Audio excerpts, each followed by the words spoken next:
hunch we're going to be doing a whole lot more of these Zoom meetings.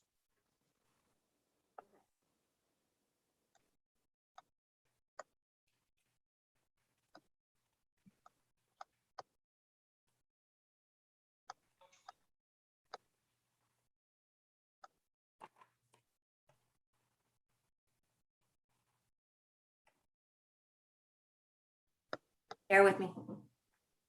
That's good.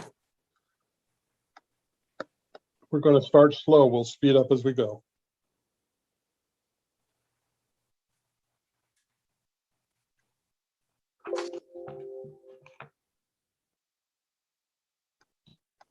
So if anybody is online with their laptop or desktop and also are online with the phone, like iPhone, and you get speaker of one close to the mic of another, we'll get a lot of weird whistling in the background. So you got to make sure that you mute one or the other if you have both devices going.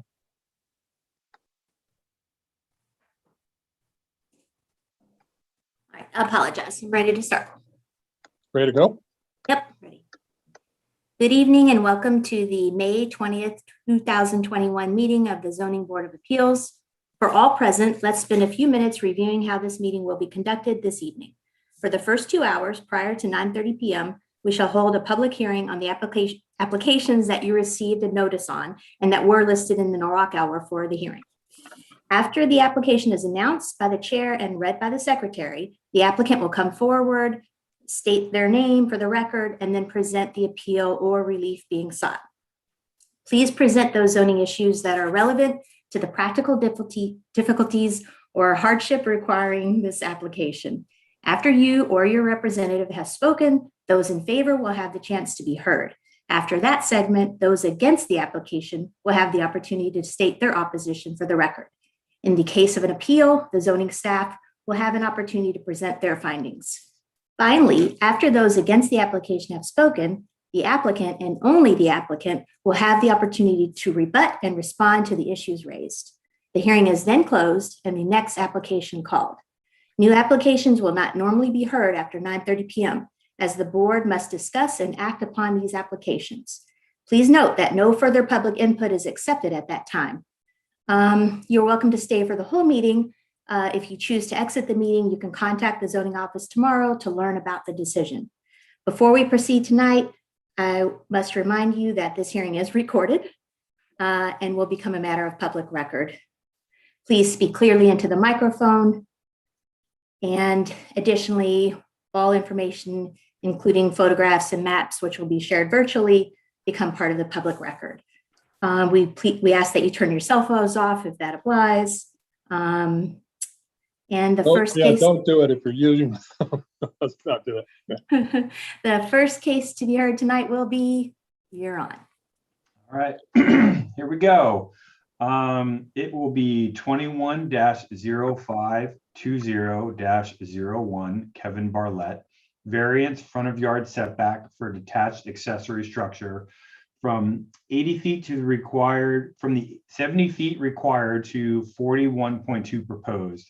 Section 118-910F, and parking within the front setback for proposed driveway configuration, section 118-1220J, in a AAA residential zone. Property located at 5 Singing Wood Court, District 5, Block 43, Lot 170. Request. The applicant seeks to install a detached accessory structure closer to the front property line than allowed for a detached structure. This includes an adjacent generator noted on the plan, but not listed in the variance application. In addition, they seek a parking regulation variance to install a driveway that spans a large portion of the front of the yard front setback. Background. The proposed new single-family dwelling has both zoning and building permits attained this year. The approved plan includes a zoning compliant driveway that is on the same side as the garage. Analysis and findings. A more solid argument for wetland hardship may have been made if the applicant had applied to the Inland Wetland Commission for the zoning compliant location and then been denied. Conservation staff granted a minor staff approved permit for the current proposed barn location. It is likely the Inland Wetland Commission would have granted a permit for a zoning compliant location as they do not prohibit structures adjacent to wetland and water courses, but instead regulate those projects. Should the board grant variance for the for the front setback, the proposed generator should be pushed back behind the required 70 feet setback. I cannot agree that there is a hardship to necessitate the driveway spanning the front yard. That's it. Back to you, Mr. Chairman. Liz Suchi, you're representing?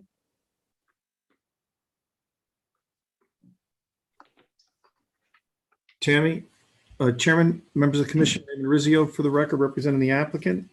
Okay. Are you ready? Are you ready for us now? We are, yeah. Okay, no, I just listening to the letter. We just received the letters in the staff report also, so. Want to take a minute? You know what? Basically, you need to see what the staff said down at the bottom of that one pager. Hey, Andy, do you think it makes sense to, and I don't want to speak out of turn here, to move these guys to the end? Give them time to review the information, or do you think we should continue? I think we might have that issue with everybody. Okay. Some of these are legally complex if there isn't an overwhelming amount of data. You know, I think we should just go forward. Yeah. Chairman, How you I'm doing? ready. I mean, this is Raymond Rizzio for the record. I'm attorney in Fairfield, Connecticut, partner at Russo and Rizzio. We have an office at 10 Sasko Hill Road, and I'm representing Mr. Bartlett with regard to this property. It's 5 Singing Woods Court. Okay.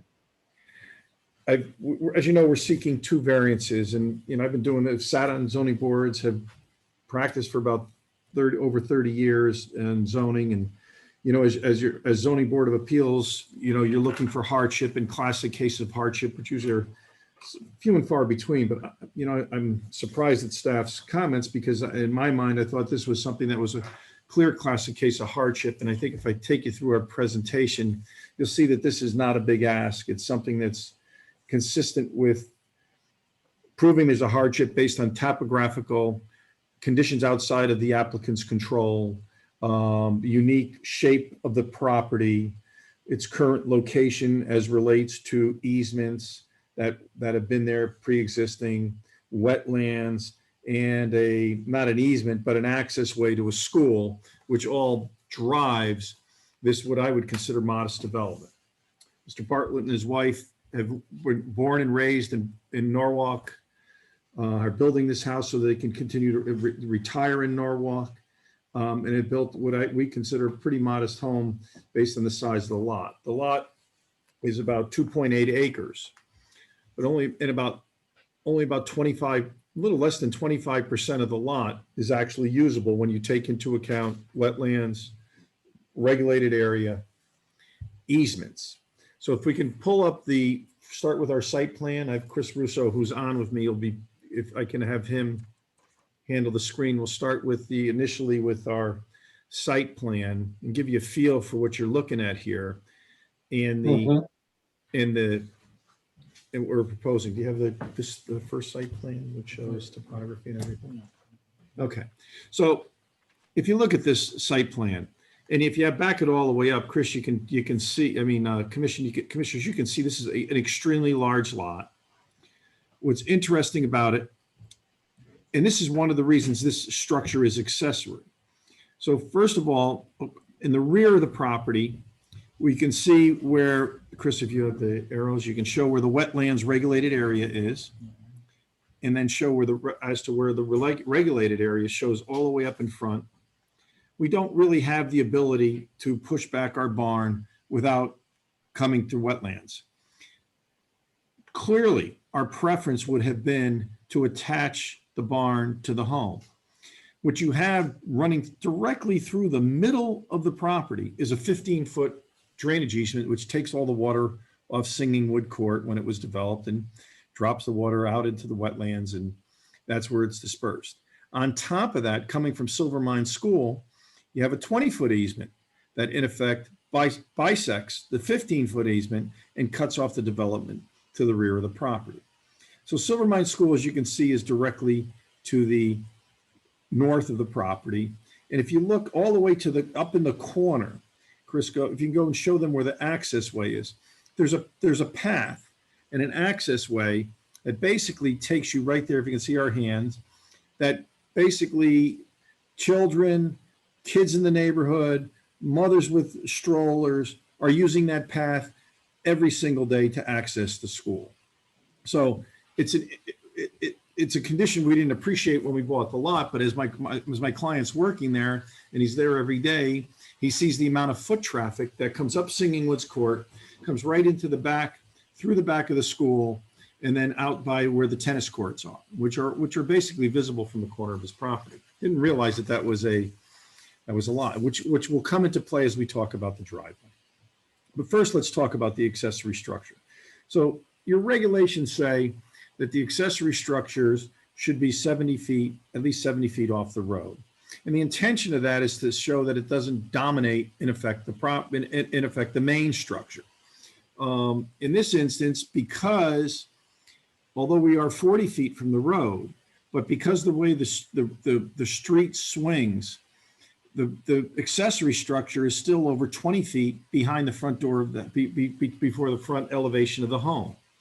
And it sits down below grade over to the side of the house on the other side of the drainage easement. So Chris, if we can give a basic look at this from the elevation of the barn.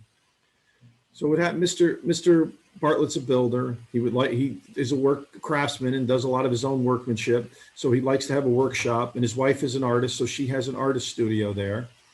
And basically, as you can see, there is no way that this barn dominates the lot. The lot sits up much higher. The base floor of the elevation of the house is probably at least 10 feet above the base elevation of the barn. So the barn will sit back 20 feet from the front of the house and then sit down below grade, so that in effect, almost the eaves of it's really only 15 feet to the midpoint of the roof of the barn, which everything's consistent with regard to height, but it basically shows that it's much lower than the main house. So the house is a very modest, like I said, it's basically 2,500 square feet on the first floor. It's a master bedroom. We have 2 bedrooms on the second floor. It fits in perfectly with the topography, and it looks sufficient. So our issue is, if we go back now, Chris, let's go to which shows you when you have the amount of available space you have to put a structure, an accessory structure. Mm-hmm.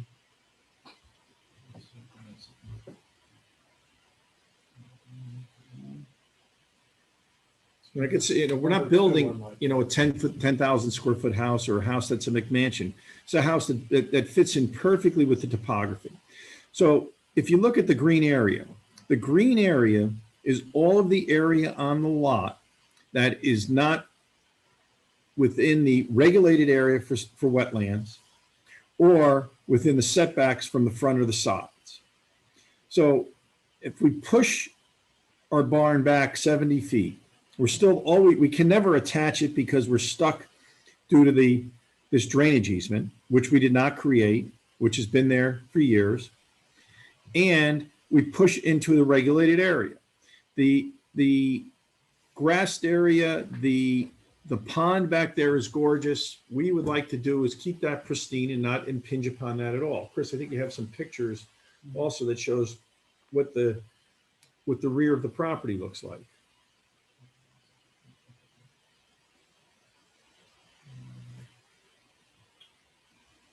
So I think we satisfy the spirit of your regulations.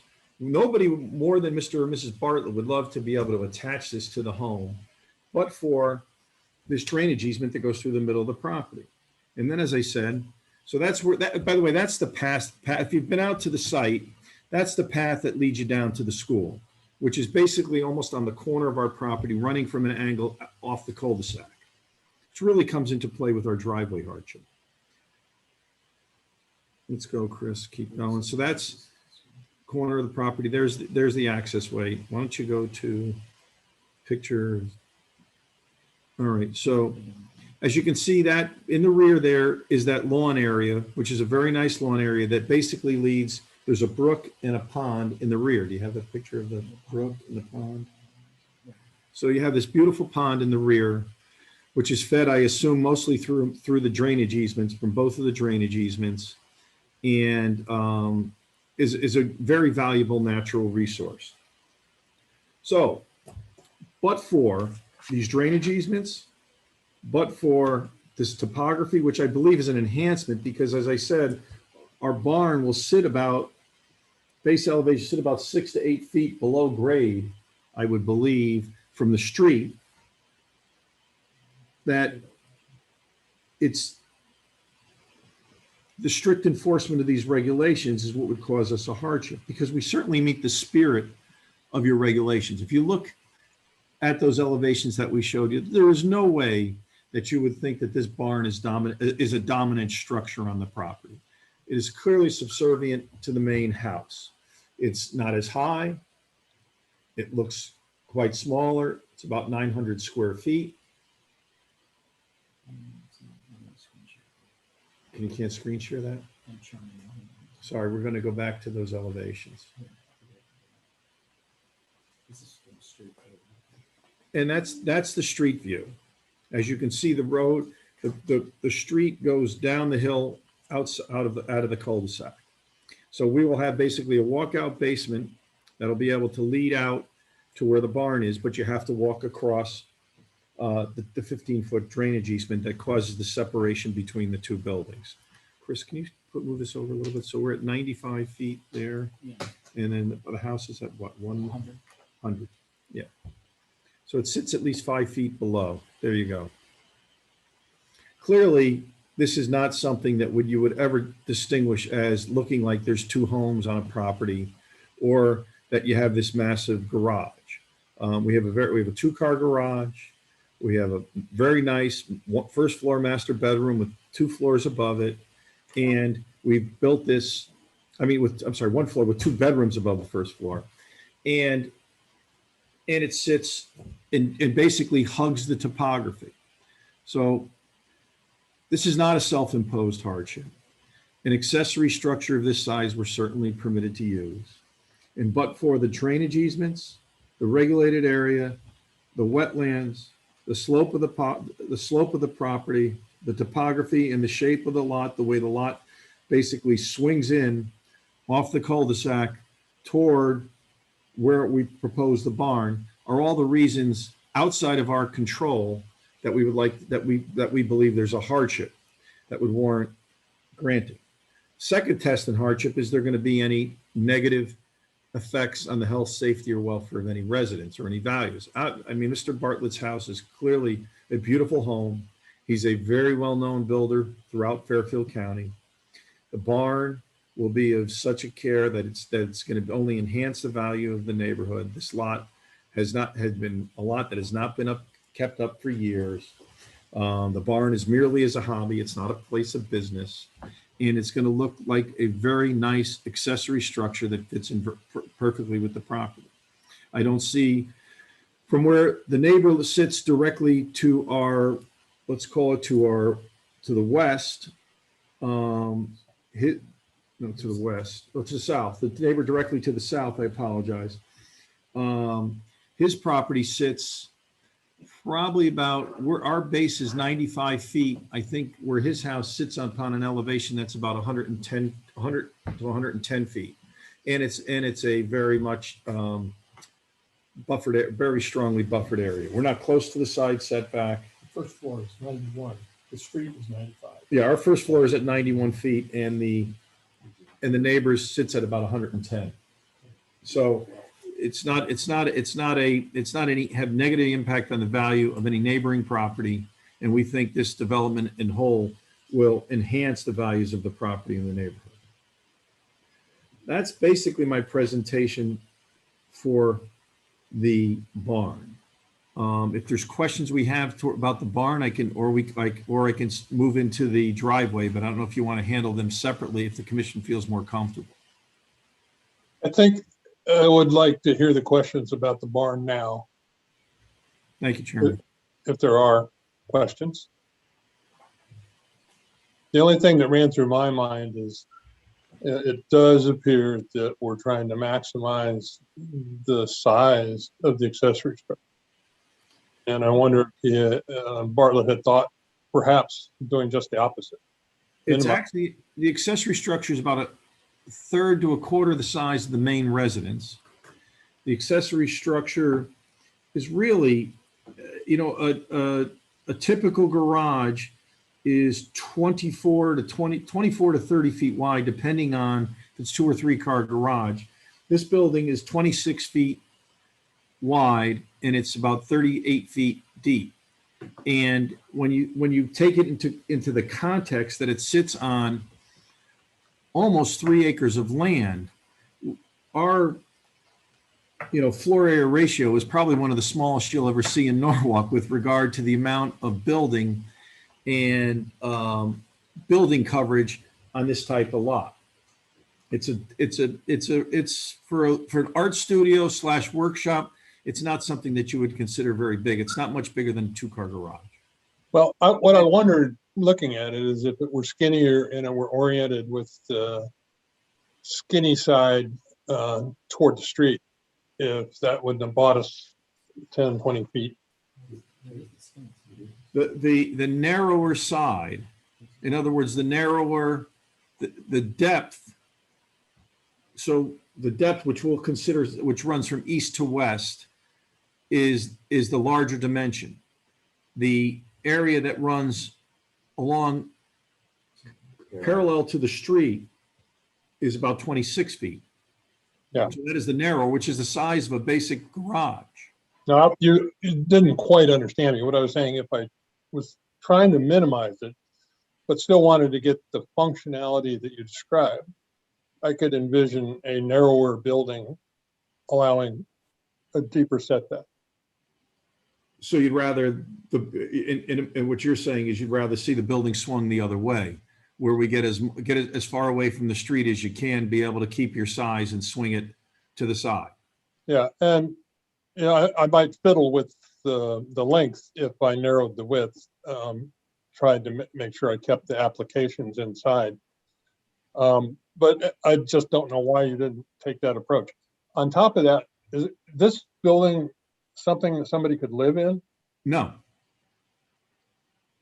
this is it's a workshop and an art studio. Wood shop. He does a lot of his own woodworking. He does, he's a tremendous carpenter, and it's basically for a hobby. I mean, he's been in this industry his whole life, and so there's no intent to use it as any type of residence. As you can see, there's only a half bath. There's an art studio and a wood shop, and that's it. Yep. And it's one floor. There's no, we're not looking to do anything except put a quality accessory structure on this property with we believe a very modest size, given the size of the property and the modest use of the home. Yeah, on the plan, there's no half floor showing. I What's presume that? he doesn't plan to add one after the fact.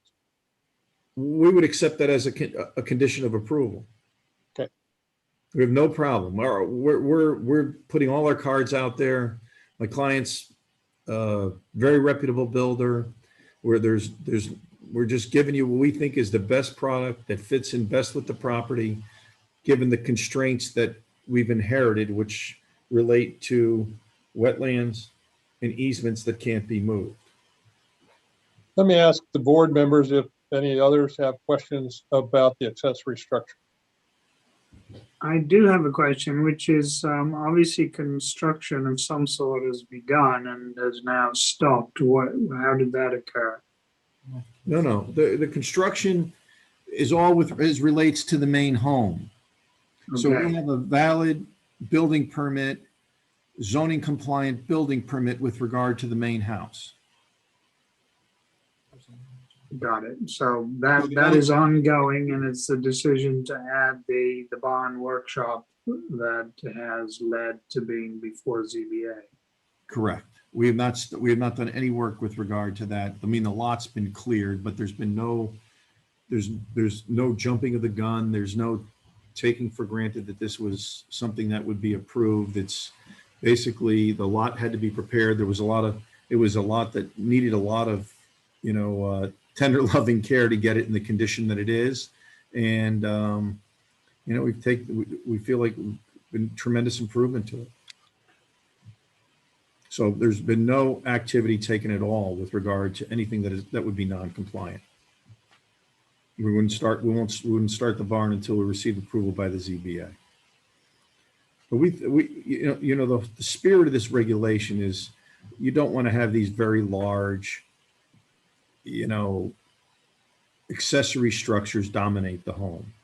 When you look at that elevation, and our condition, as I said, can be as 100% as per plans.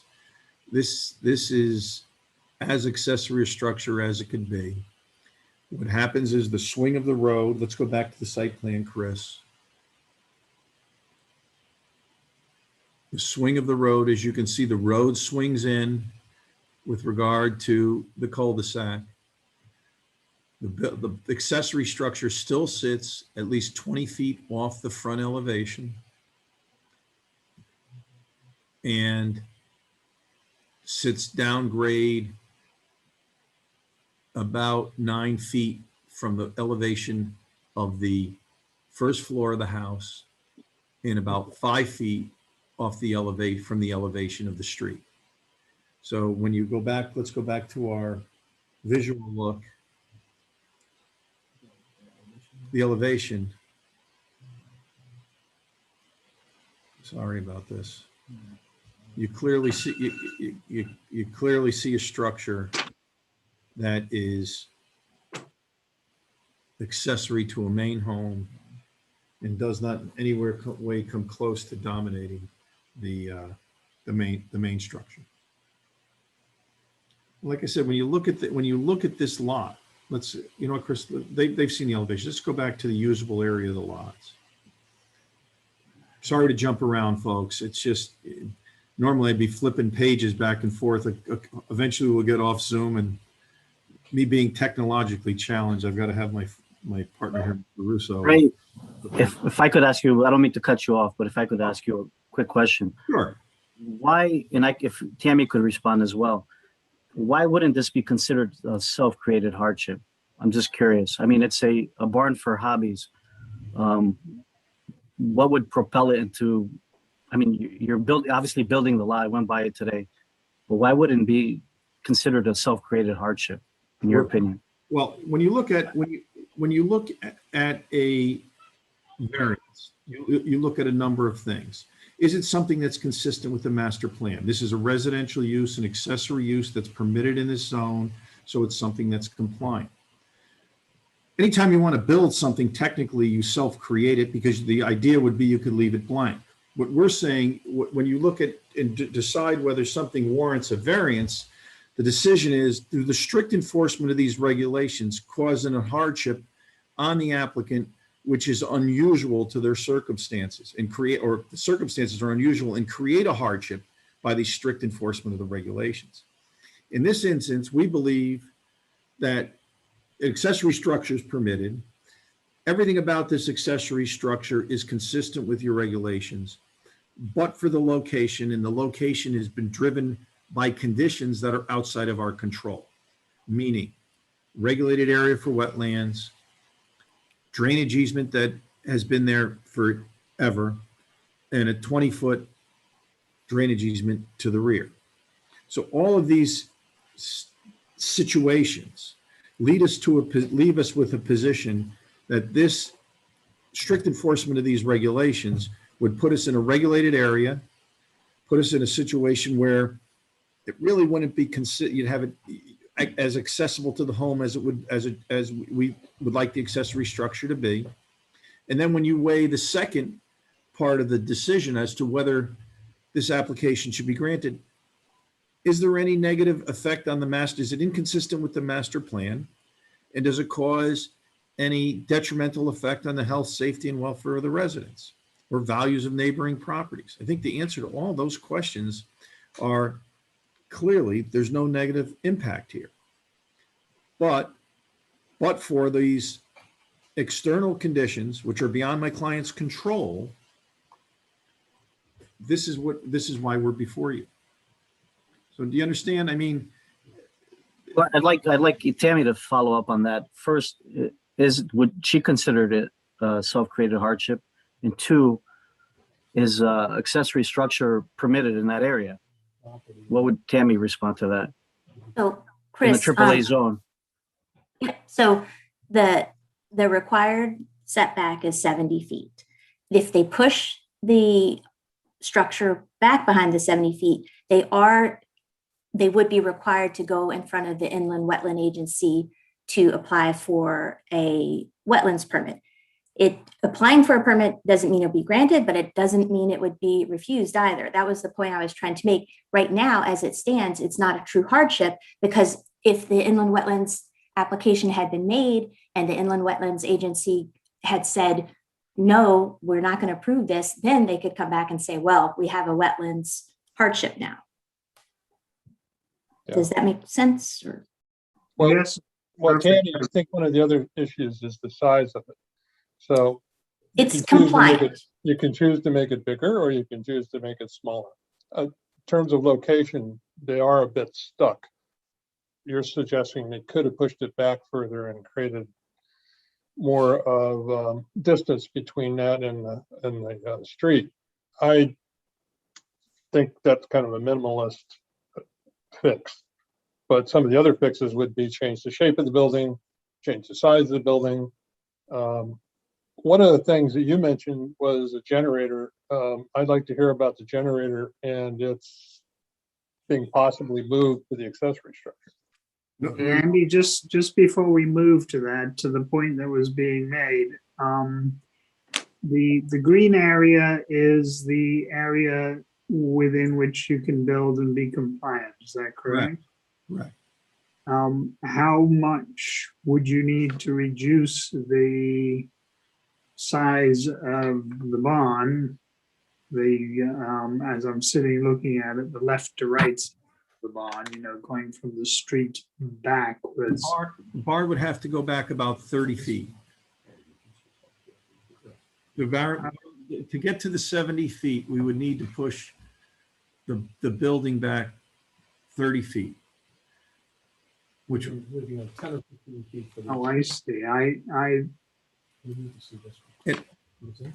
We need to see. So it's not actually that setback line, it's 70 feet from the road. 40 feet from the road. Yeah, but this. Front lot line, setback- that was the setback. accessory structure. Yeah, that's what I thought. No, you basically have about a 10 to 15 foot wide building available. If you were to push, see if you look at the 70 foot setback, in yellow is the area where you could put an accessory structure. Is that clearer for you? Yes, that's crystal clear. Yeah, so as you can see, there it leaves about 8 to 10 feet. But that's just to avoid making an application to the Inland Wetlands For the Agency. inland wetlands, yes. Understood. I mean, you're very clear also. Okay. So is there, Greg here, is there any way to build this structure without either A, going to wetlands, or B, getting a variance from us? No.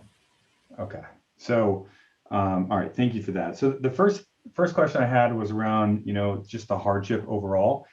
Is this new to the property owner that he or she couldn't build here? Like when they bought the property, did they look at it and then say, oh, I just assumed that I was going to build there, and all of a sudden they're not able to? Or was this known the entire time? No, the easements were of record. Mhm. Okay. And then as you come through with a building plan and you decide you want to build an accessory structure, which you're permitted to under the regulations, we quickly realized it was the only location that we could put the accessory structure. And look, I'm no realtor, but I guess one of the questions I have, like if I was buying this property, and it seems, I think you had mentioned like there's a very small amount of the property you can actually build on given what's going on. I'm assuming that the price is probably reflected in buying a piece of land like that, knowing that like you couldn't put an 8,000 square foot home on here. So I'm finding it a little bit difficult to understand the hardship when this was purchased on wetlands, knowing there's an easement there, there's knowing all these things happening, and then asking to expand into those areas, which I feel like it's been priced into the lot. I'm assuming it's been priced into the lot. And it doesn't really seem like a hardship to me. It feels like, it just doesn't fit there, which is probably why the piece of land was a lot less expensive than one probably down the street with no wetlands and no drainage. So any thoughts on that, Ray? Yeah, no, well, first of all, from a zoning standpoint, we don't ever like to talk about economic or financial hardship. True. I would think that the amount of site work that had to be done on the site, the amount of work that had to be done to turn this into a building lot brought this to, my client will probably tell you, above a market rate condition by the time he fully developed the site. So this was not something where this is a market rate driven lot. The beauty of the wetlands, the beauty of the conservation easement, the privacy of it all is what attracted him to it. And then when if he had built the house and we came back 5 years later and said we wanted to put an accessory structure on it, we'd be dealing with these same issues. He feels like at this point, as he's evolved in the construction, as his wife and him are deciding to make this area in Norwalk their home for for retirement, one of the things they would like to have is an accessory structure, which they're permitted to have, but given these constraints, we're back before you seeking a variance. We're starting to repeat ourselves multiple times here. Let's move on to the generator. The generator will be noisy. So is there a way to dampen that noise by including it with this accessory structure? The generator was only there because that's where it would go, consistent with the setback that would be granted for the home, for the accessory structure, so that it had to stay. It will not be within the. If this were granted, the generator would not go there. The generator's not there now. It's only planned to go there should the accessory structure go there. Let's go to the driveway if we could. We have any other questions from the board on the accessory structure? If not, let's move on. Okay, the driveway, if we go back to let's go to the site plan.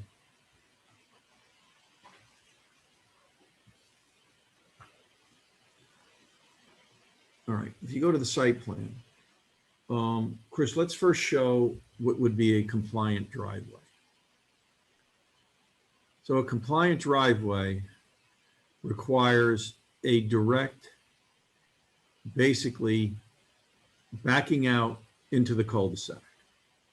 So what we did not realize, and I don't think I'm sure you folks never realized, is the amount of use of that pathway to the school. So it requires a driveway that technically your regulations are not allowed to be able to somehow, I think the zoning department you're not permitted to have, in effect, a parking area which can be considered T in the front setback. So this basically requires us to have if we had a driveway that was consistent with the zoning department's interpretation of the regulations, to basically have a driveway that goes directly in and out, which would require us to back into the curve in the cul-de-sac. Now, the issue with that becomes is we have kids riding bikes out of this pathway. We have people walking out of this pathway. And our desire from a safety perspective and from a sight line and safety perspective from our point of view is to relocate the driveway. We don't gain any additional parking. All we do is make for a much safer position. So Chris, let's show what we are planning to do. The ability to head into the street had We want the ability to go into the street at all times without having backing out into a cul-de-sac, which basically would have forced you to back into a turn.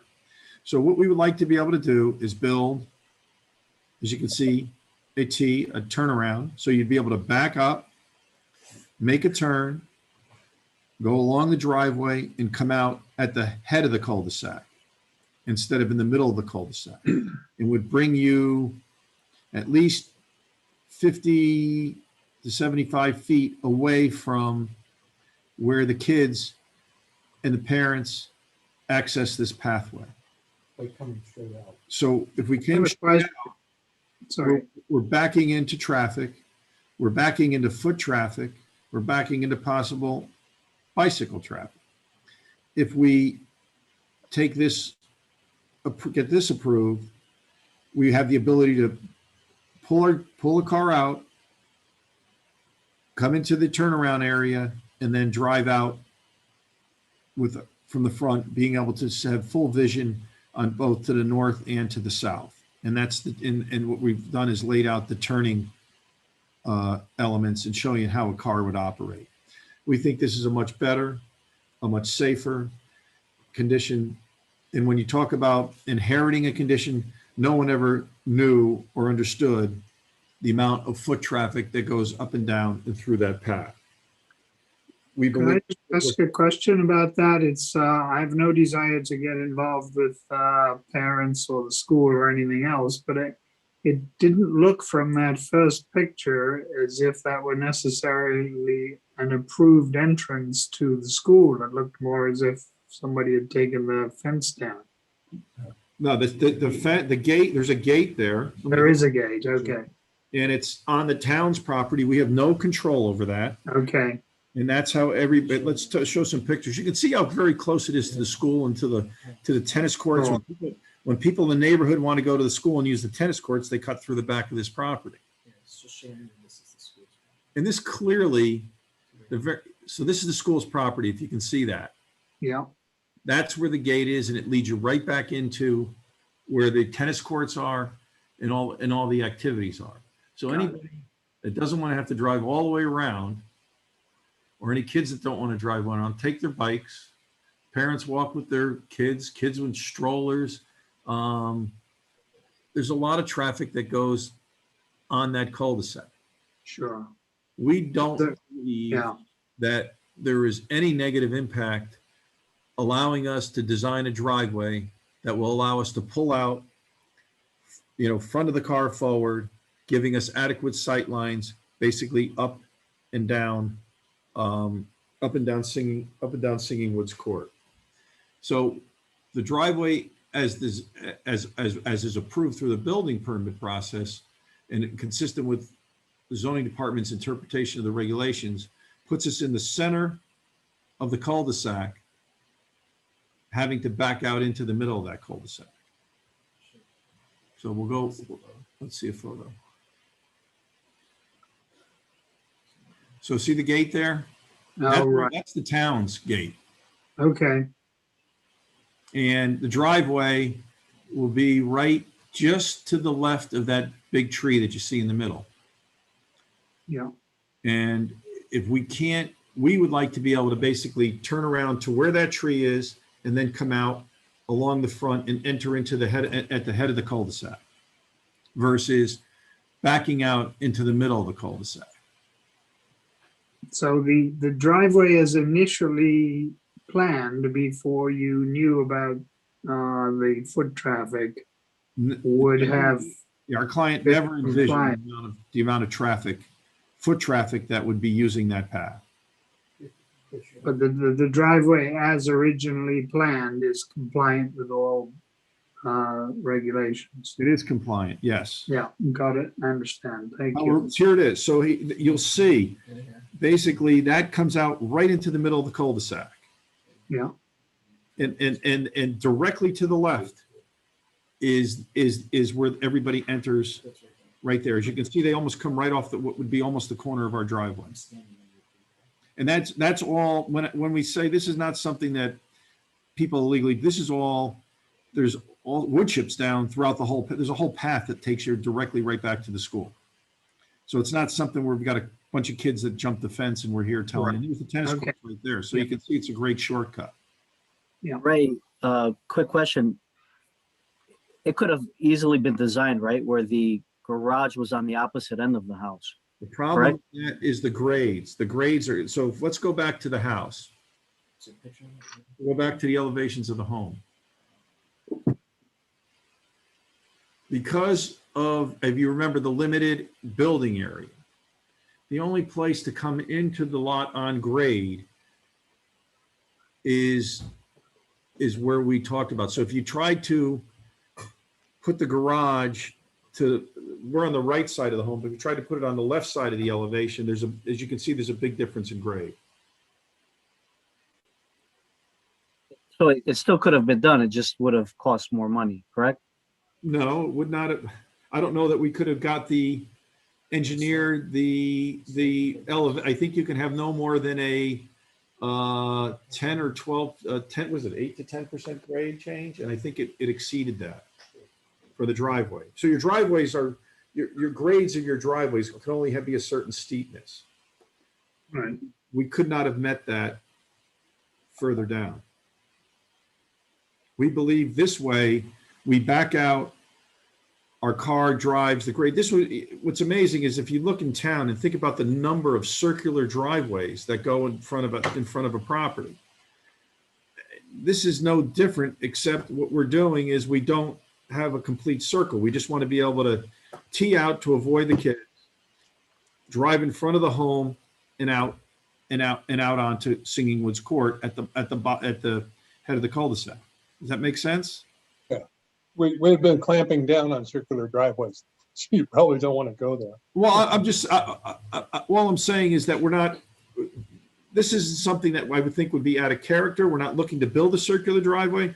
We're looking from a safety perspective, from an ability to operate these cars and not have to back out of our driveway. This is a condition that we inherited. We had no knowledge of. There's no formal easement that's noted on any of the land records.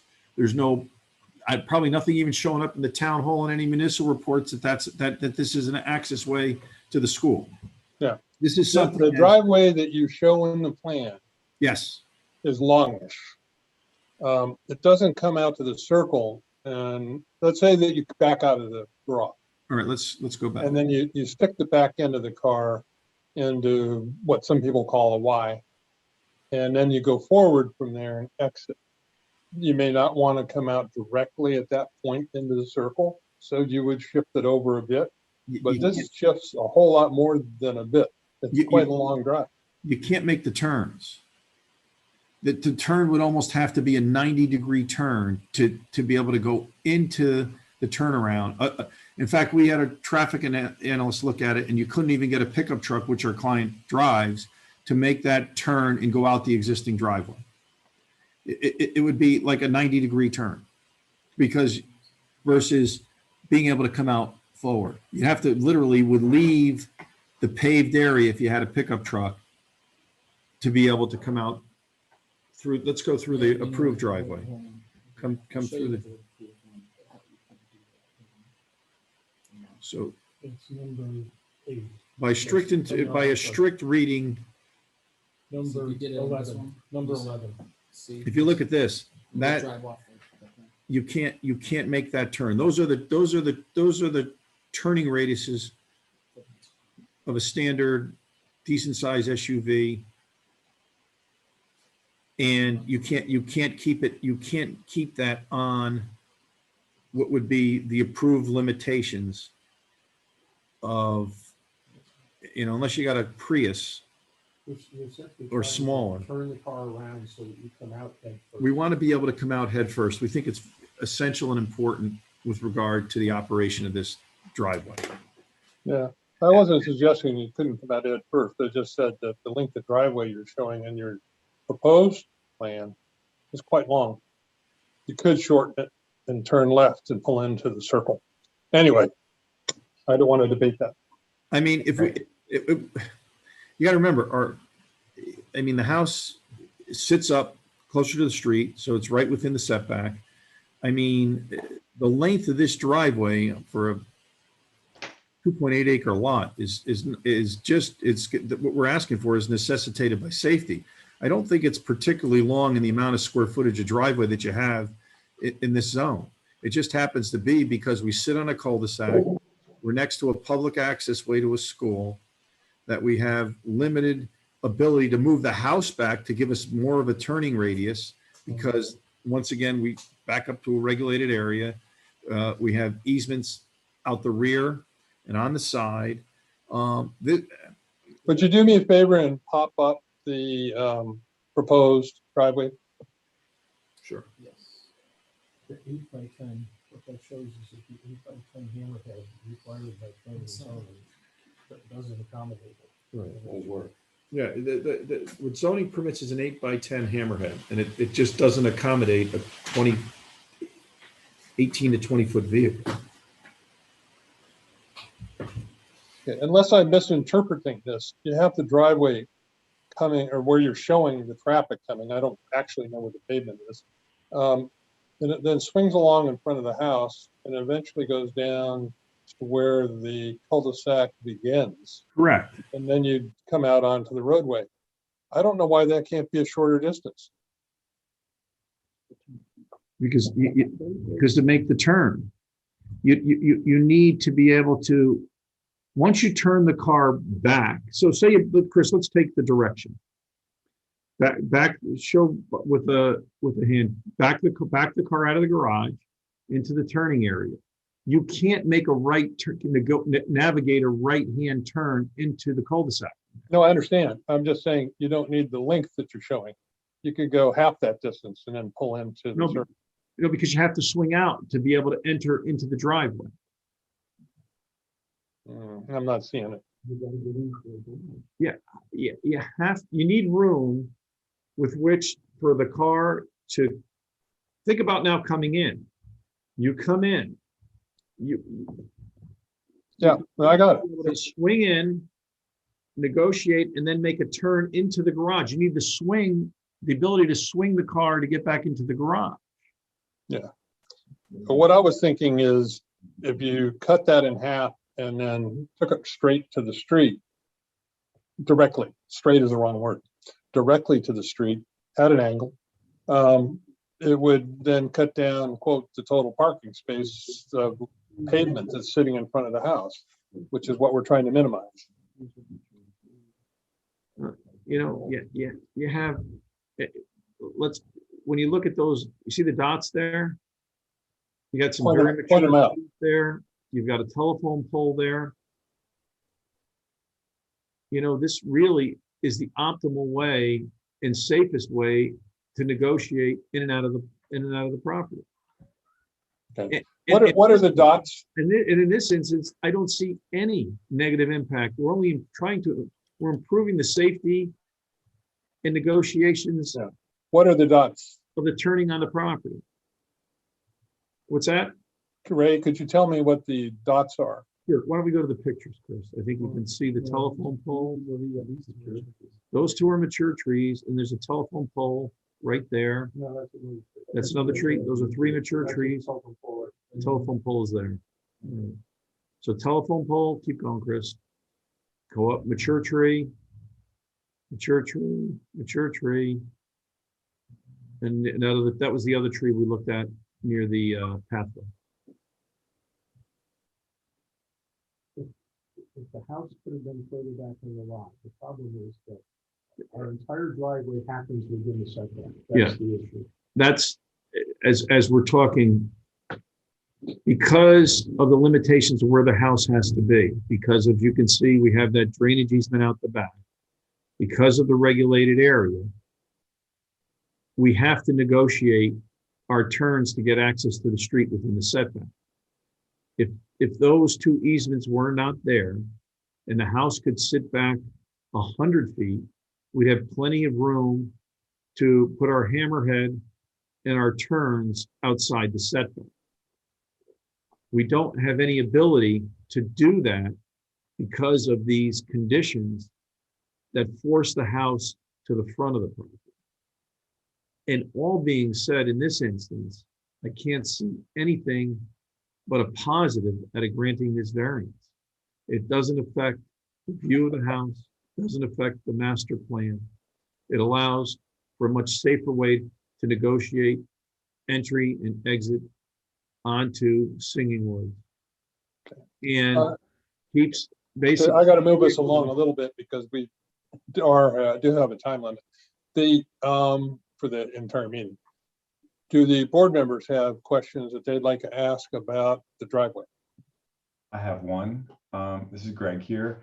So the depth, and if we're just going to say north is up here, the depth into the setback that you're asking for, is that 18 and a half feet? Like your back end turnaround? Like I can't annotate on here, so I can't. I have our engineer here. Hold on one second. Gary Tierney. Sorry, what was the question? Which, So the question was where you're backing in, right? Your turnaround. the hammerhead.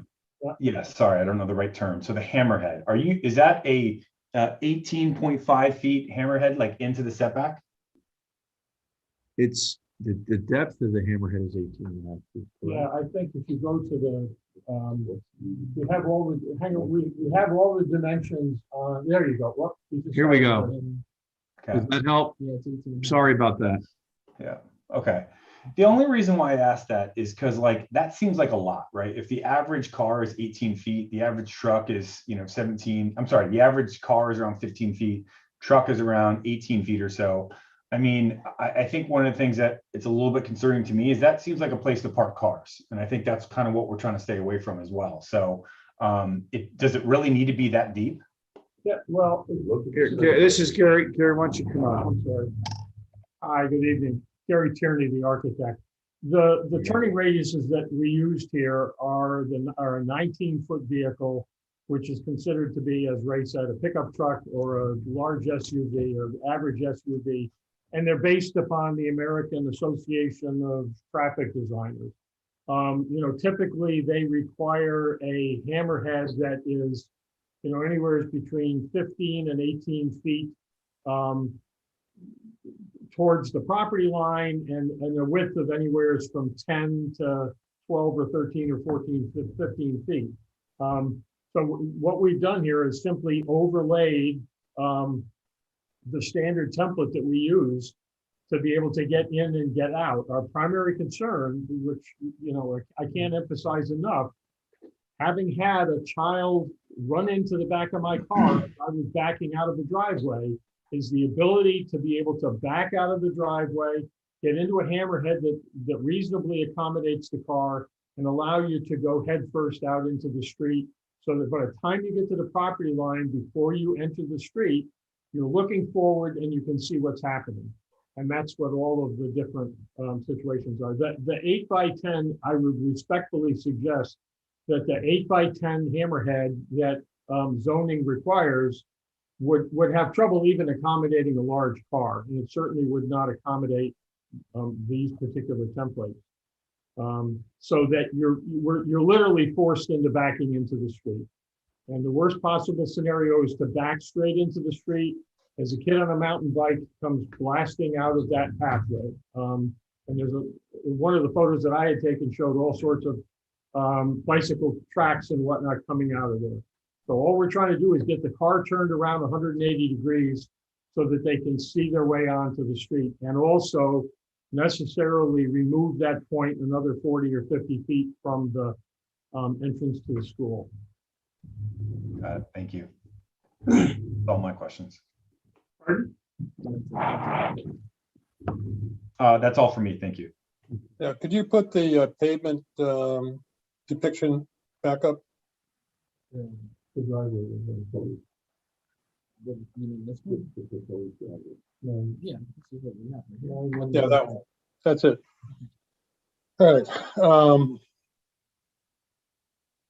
I guess what I was asking is with the hammerhead, if you back out of the garage, go into the hammerhead, then pull forward and turn left into the circle, I just don't see why we can't do that instead of having this long tongue of a driveway.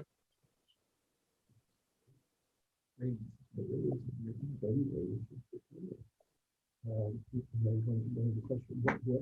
want to know why you just can't go into the hammerhead and then make a back into the hammerhead. Right. Pretty much that way. To the middle of There's the- probably 10, 15 feet you can play with that, but yeah, that's the general idea. And avoid that in long tongue of pavement that you're showing on this design. Do what they do also violates the regulations. So we're talking degrees here. Yeah. I mean, we need a variance for that also. Within the 8x10 hammerhead, you would not be able to do that. With an 8x10 hammerhead, you wouldn't, for the record, you wouldn't be able to do it.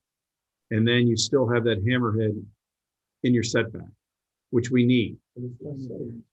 And frankly, honestly, I think in this instance, it's consistent with the look of the property. It's more safe. And I don't think it has any detrimental effect on the character of the neighborhood at all. We're not looking to park cars there, so you don't have I know where your concern would be if you had a circular drive where you have people use the garage side for vehicles to park their cars, and then everybody parks in the center of since we won't be able to park if a concern like you have in the circular driveways is that people tend to put their cars basically in their front yard. We can't park a car there without because then if we park our car in front of the house, we can't get any other car into the property. So I think that's where I know your concern has been with regard to circular driveways, is that you end up with a bunch of cars parked in the front yard. That can't happen here because nobody else could then get into the garage. Yeah, we just won't drive over 2 months from now and find out that there's also another outlet just above the tongue. No, we would agree to that, a condition of approval, that it's as per plans and that there be no access to Singing Woods Court from the hammerhead. Do we have other members of the board that wish to ask about the driveway? Remember, we got to move on. Not for me. All right, at this point, are you about ready to wrap up your presentation? Yes, I'd like to reserve comment for if there's any opposition. Yeah, no, that's fine. We'll do that. Come forward, and I'll probably, it sounds like there may be, so I can sum up at that point. If there's not any opposition, I'll sum up now. Okay. In any of the correspondence we have, because I'm going to ask for those who support this application, and I think the letters were supportive, were they not? Yes, you have some letters of support that have been forwarded. I don't know if they've been read into have they been read in yet from the? Well, we need a minimal reading. We aren't going to read the entire letters, but we'll say who sent them and whether they were supportive or not. Greg, you have them? Yeah, I do. So we have one here from, just keep me honest here, but I think I'm right. It is from Mickey Phillips, who resides at 139 Perry Avenue. It seems that they are not in favor of this. Trying to see if there's a way to summarize this. There really isn't, but they are not in favor of it. And then there is another letter here from William Bonsanti, who is also not in favor of it. His major concerns are generator, parking, snow removal, safety. It's a very extensive and well thought out letter here. I think his biggest note is that I think that the builder or property owner should have known the restrictions on the property before they purchased it and not have to ask for all these variances, and it was priced into it. So those are the two letters that I have. Both, I believe, are against it. I've not received any letters for it, as far as I know. Am I missing anything, Tammy? Not that I'm aware of. You mentioned something, Ray. I- What support letter did you have? I thought there was a third letter I've got that is kind of on the fence. As somebody who's going to be a neighbor. Oh, did that come with the packets? It came. Oh, with you're talking about this one, correct? email. The petition of support? Yeah, James, Yeah, that's it. That came with the packet, right? Yeah. I'm referencing the one from Four Singing Woods. Did you already reference that one, Greg? Well, whoever has it, go ahead and tell us what's in it. You may have already referenced it from William Bonsanti. Yes, I did just now. Okay, I was, that one struck me as equivocal. It seemed to be generally opposed, but concerned about being opposed to a neighbor, I guess under what he presupposed would be granting of an approval, and therefore the individual applicant would become his neighbor. Yes, I think you summarize it correctly. Yeah. You know, he wants to voice his opinion, but he also knows that he's gonna have a new neighbor, but lays out a lot of things we discussed: the driveway, the generator, the safety, the size of the lot, the wetlands, the parking, etc. Attorney Rizzo, do you have any letters in your possession that were favorable? By the way, sorry, before we do that, there was that one, and it's James Barron at 8 Singing Woods Court. He's the person that signed the petition in support of it. And it was the one that was included in the packet. Okay, thank you. No. Okay. yes. If there are no others that are wishing to speak in support or that we have letters from, There's another applicant, a butter named Shaw who lives on the rear of the property, who authorized us to say that he was in support of our application. Is it 224? He's at 224 Silvermine. And he could not make it tonight, but authorized us to say that he was in support of the application. Mr. Barron's is at 8 Singing Woods. I think if you look at Mr. I don't know, get the feeling that you're going to spend Mr. Bonsanti's letter, who was our neighbor across the way. He's talking about opposing driveways that create issues during ingress and egress when cars are parked on the street, which is common in this area. We have no intention of parking on the street. We have no driveways that oppose each other. We're just trying to create a self-condition. He said to spot the home they are visiting, which is closest to drive. In my experience, people typically park closest to the driveway, unaware they are creating a dangerous condition when that happens. I'm not really sure where he's coming about. Everything we're trying to do is make our property, the access to our property, and ingress and egress of the property safer. As you can see, we really have no neighbors that are impacted by this driveway. We're not opposite any driveway. Mr. Perry. The other gentleman misunderstands and thinks that the construction access to the property Yeah, is we where have- the driveway is going to be. Yeah, I think that we have a temporary construction access directly across from Mr. Bonsanti's at 4 Singing Woods, I believe, which is across the way. Yeah. We have a temporary construction access that is there that is going away. So the new driveway is actually, as you can see, where the bend of the cul-de-sac, where the start of the cul-de-sac is, which is not opposite him. So I think he was under the impression that we were asking for approval of the driveway directly opposite for his. There will be no driveway directly opposite of him. And then the other person who wrote in opposition, Mr. Phillips. Let's see where they live. So as you can see, he is 139, and you can see our property, he is 2 or 3 properties away and on the other side from where the cul-de-sac is. And this project has absolutely no impact on his property. I don't know, he's got an axe to grind. If he wanted to buy the lot, I don't know what's going on, but to say that his property could and somehow be affected by Mr. Bartlett's proposed accessory structure or the relocation of his driveway just makes absolutely no sense to me. He's a mile away by road. And by driving, it's probably a mile away, as you can see. Okay. We There are, is, did we have anybody write us a letter named Jolan Angstadt?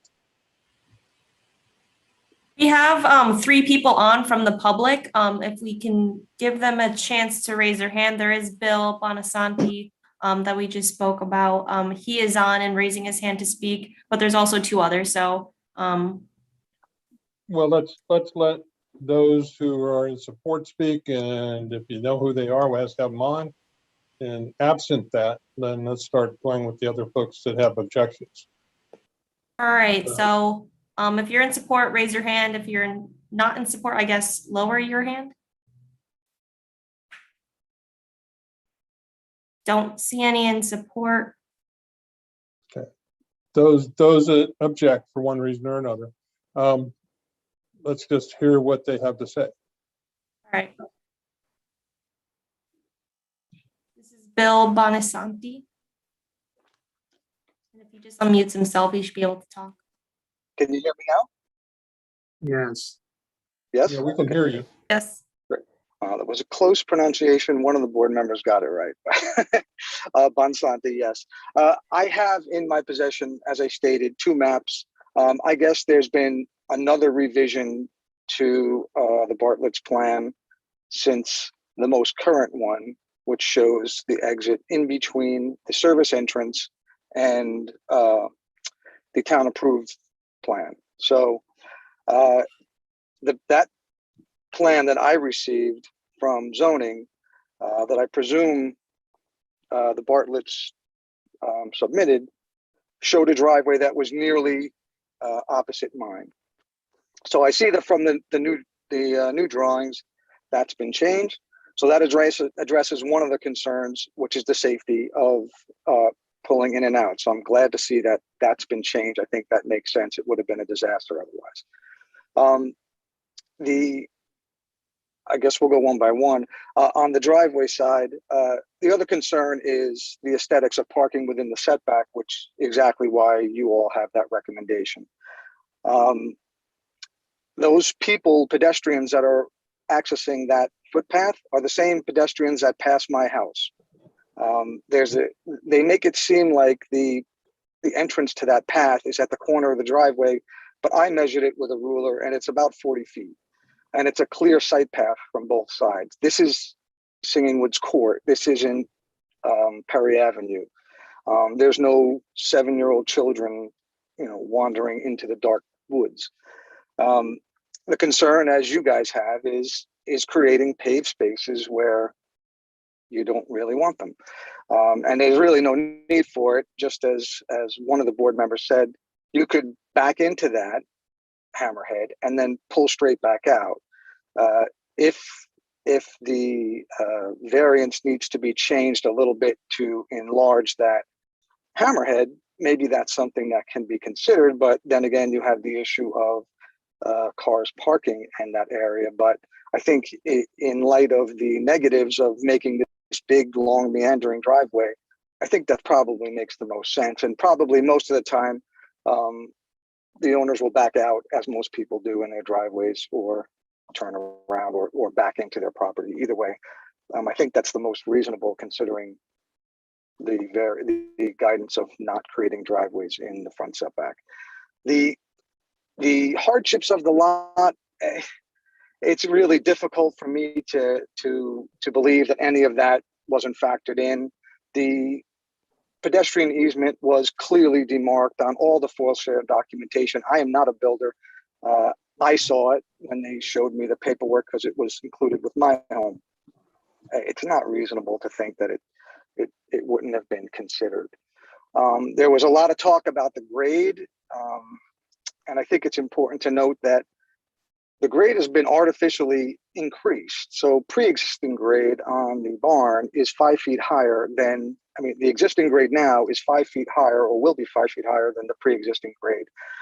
So while I can appreciate that the building does look nice, and I think that when he's done it, it's going to be beautiful, just like I said.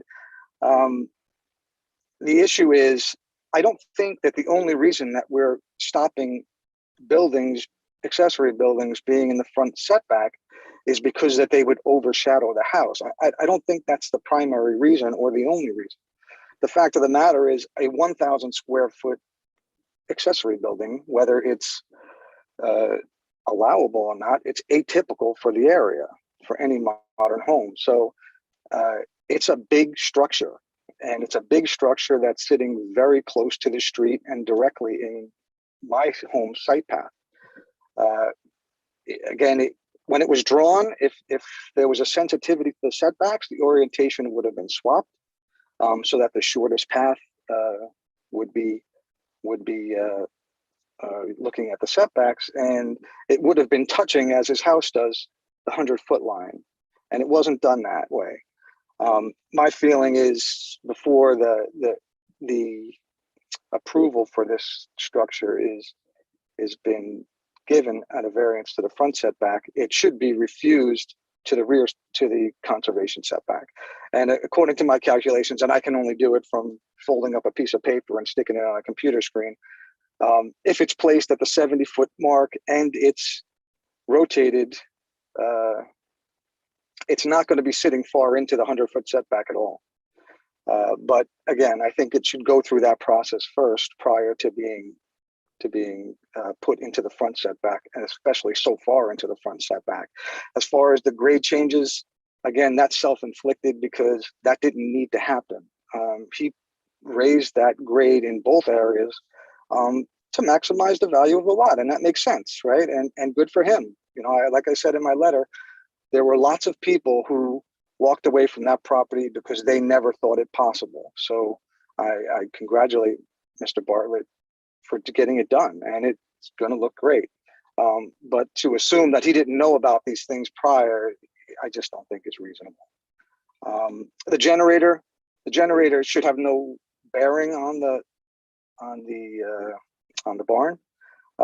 It is a nuisance device, and he has 2 compliant areas that I can see without wetlands that meet the 70-foot setback and are outside of the 100-foot area. Probably the most ideal from a neighborhood standpoint would be on the northern border, which borders the school. It's set down from the road. But again, I think there's a suitable location on both sides. I assume that generator is going to power both the home and the barn. And again, I have no issue with the building. Whether or not it's a hardship for a 1,000 square foot building, it doesn't really matter to me. It just should not be placed in the front setback. It's a very large building. And the fact that it's not large compared to the very large house doesn't make it less large. The average size home in Norwalk is 1,400 and something square feet. My house that houses my family of 4, certainly my family of 3 full-time, my family of 2 full-time and 3 part-time, is 1,800 square feet. So it's not a small building. I think the rest of the stuff is in the letter. And again, I have not met the Bartletts. I look forward to meeting them, and I hope they understand my position. And I was concerned about writing this letter and making my feelings known, but I felt if I didn't say something, then silence would be meant as agreement. And I think that I wouldn't have felt okay with that. But I thank everybody for listening. All right, Mr. Bensanti, thank you for sharing your thoughts. Also, I want to ask you one quick question. Sure. Of all the things you mentioned, what do you consider the most important or possibly the most egregious? Oh, gee, that's tough. I think probably the structure should move back. Again, you're asking me to pick between the generator. I don't even consider, because I think if that's ever granted for like I said, a pool heater or generator, if there's an available spot that's compliant, that should be like a full stop. Yeah. So I'm not even gonna consider that one. Your major concern, not to cut you off, but I do have to move on. Yeah, sure. Is you think the biggest concern would be the building not being set back further, or the building size in general? Yeah, I don't care about the building size. Set it back. And I do think that the driveway is unnecessary in the way it's configured. I think the way that the approval was granted is reasonable. And if that's minorly tweaked, then it would serve the purpose for everybody. That's the way I feel. All right, thanks, Mr. Bassani. Thank you. Thank you all. There was a person that wrote a note to us. They are online, and it was Jolan Angstadt. I think I'm pronouncing it correctly. And he said he lived at 2 Singing Woods Court across the street from the new construction. That would seem to be very close to where Mr. Bonsanti lives, but maybe I'm missing something here. He mentioned that it's a quiet cul-de-sac. It's quiet. He wants to see that preserved. The structure looks huge and overbearing from his point of view. And he also says he wonders what it'll sound like when a generator is creating noise. He somehow thinks the barn will also create noise. Maybe if it's a workshop, it might, but that could be enclosed and that could be stopped. I think we do need to finish up. And if you have anything that you haven't mentioned already, Mr. Rizzo, Attorney Rizzo, please do so at this time. Yeah, Chairman, members of the commission, we listened with great respect to your comments. And one thing I'd like to withdraw the application, the part of the application as relates to the accessory structure. We'll take a look at reconfiguring it, take into account some of your considerations, explore possibly whatever we need to do with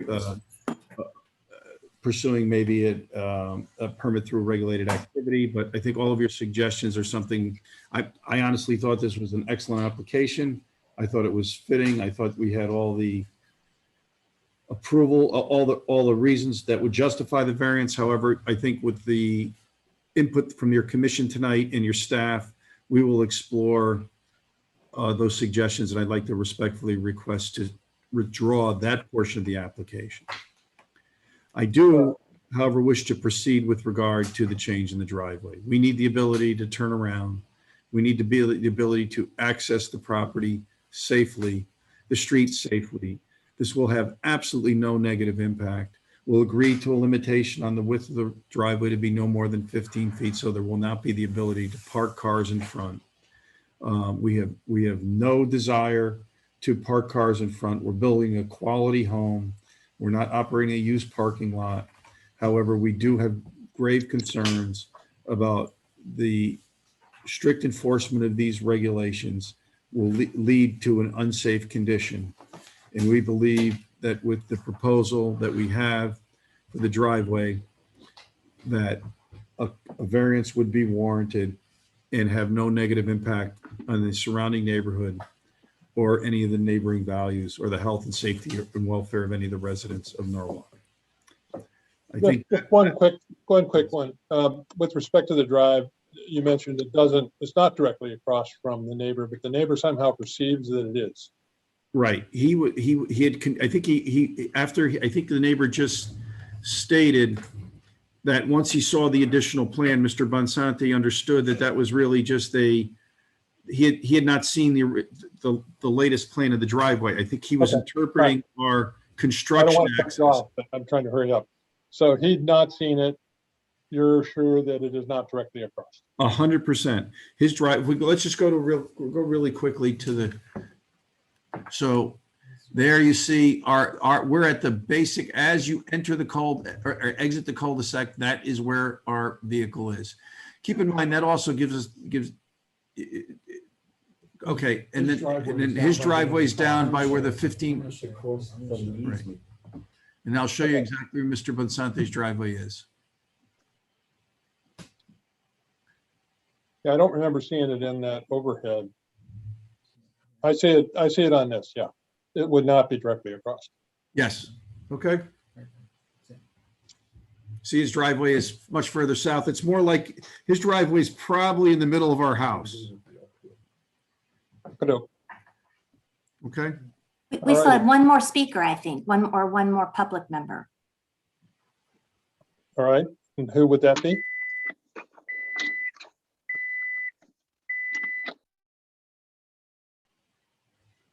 Oh, hi. Hello, everyone. Can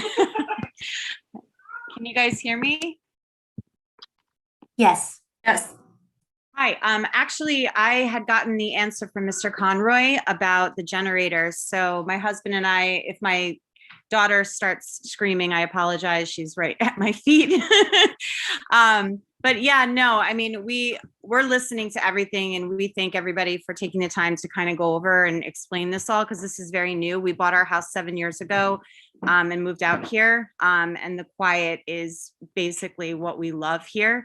So we were just kind of worried about the structure, and of course the driveway. We knew our neighbor Bill was having some nervousness with that. So I appreciate everything, and my questions have been answered. Brian, do you have anything? No, I think we're good. My husband is good. So thank you so very much, you guys. We really appreciate everything you're doing. Thank you. Thank you. Tammy, do we have anyone else? If there's one person left, if you'd like to speak, please raise your hand. That's going to count.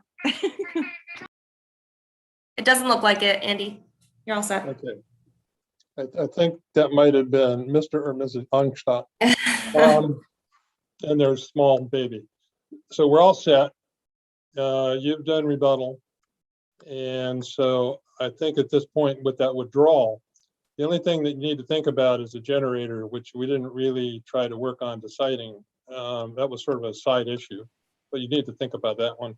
And make sure. Chairman, I just want to make it clear that that generator has nothing to do with our application. Anything that we're really now, we appreciate your input. I appreciate your patience. And we're here really just to try and create this, what we believe, a much safer condition with the driveway. And that is the only variance we're seeking tonight. If in the future, if you should go back again, and I presume that you will, try to address that. And because at least in the neighborhoods we've been dealing with lately, we've been trying to minimize the noise that goes into the neighborhood with generators. 100%. Just keep that in mind. I got you. Thank you. So let's close this hearing and move on to the next. Mr. Secretary, next item up is. Oh, I'm doing it, correct? Yeah, All you're right, doing it. So we're doing 210520-02 Norton LLC, variance of section 118-1294A 1 and 2 for wall sign letters proposed at 48 inches, maximum 24 allowed, and maximum sign allowance proposed at 1.7 square feet per linear square feet for each linear foot of building frontage, maximum 1.5 square feet allowed in a B2 zone. Property located at 574 Main Avenue, District 5, Block 22C, Lot 15. Request: the applicant, the paper store, wishes to install a larger wall sign with double the allowed sign letter height. Background: the previous tenant was Dress Barn. In February of this year, the paper store obtained a tenant fit up. We amended that permit to increase the parapet height where the proposed larger sign would be located. A zoning permit was also obtained this week for a smaller complement wall sign on the parapet and the replacement panels on the ground sign. Analyst findings: the location facade is visible from street traffic. In addition, an existing ground sign further advertises for the property. I cannot identify a zoning hardship in this case. That's it. And speaking for the applicant is. Hi, my name is Brian Usher. I'm accompanied by John Anderson and Pat English, and we're from the paper store. here today to talk to you about this variance. Okay. You know, what you need to do is you need to convince us that there is a severe problem with knowing where your store is and that the signage has to be outside of what the scope that's allowed in order to properly service your retail store. I don't know how you do that because you're right next to the highway, but go ahead. Well, I have a PowerPoint that I'd like to share.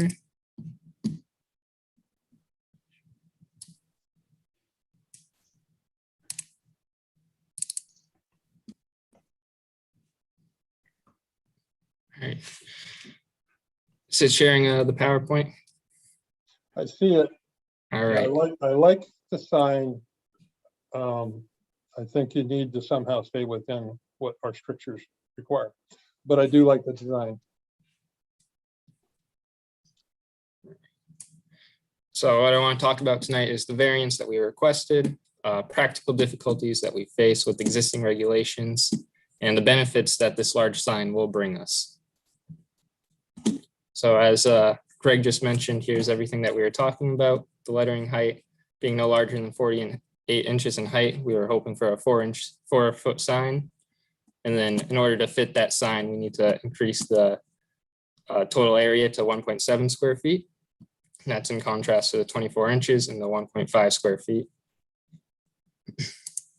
So practical difficulties and unnecessary hardships we face, which is what you're looking for. This is a retail environment that is vastly different from our other stores. We just moved from the Walmart Plaza over to this one.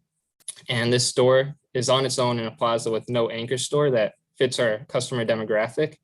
We're usually in stores in plazas that have supermarkets in them or Ulta, and that helps bring business to us. But with the businesses that are currently in the plaza, they don't really fit our type of customers, unfortunately. But hopefully they'll, lead to different changes.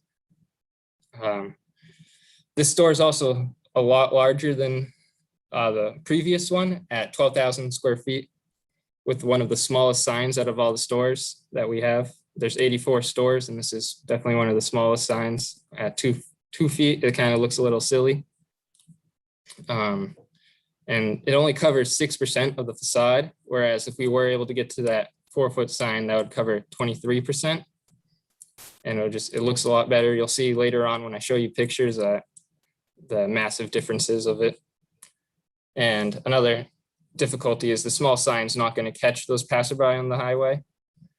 And that'll reduce the chance of those people putting that store to memory. So when they're thinking about a gift shop that they want to go to in their retrievable set of stores, we're hoping that we want to be the paper store that gets evoked in that set. But unfortunately, with the small sign, it might be a little hard for them to really look at that and be like, oh, this is a store I want to go to. And so if you were to give us this 4-foot sign, there's a lot of benefits that would really help the store itself and the business that we're trying to, create there. This larger sign will match nicely with Town Fair Tires 3.5-foot sign in the plaza. Years ago, they also applied for a variance and that was approved.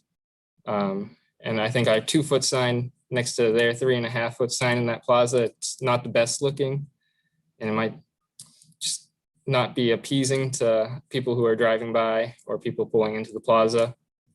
That larger sign will definitely appeal to more customers because, bigger is better in some cases, and I think this is one of those cases.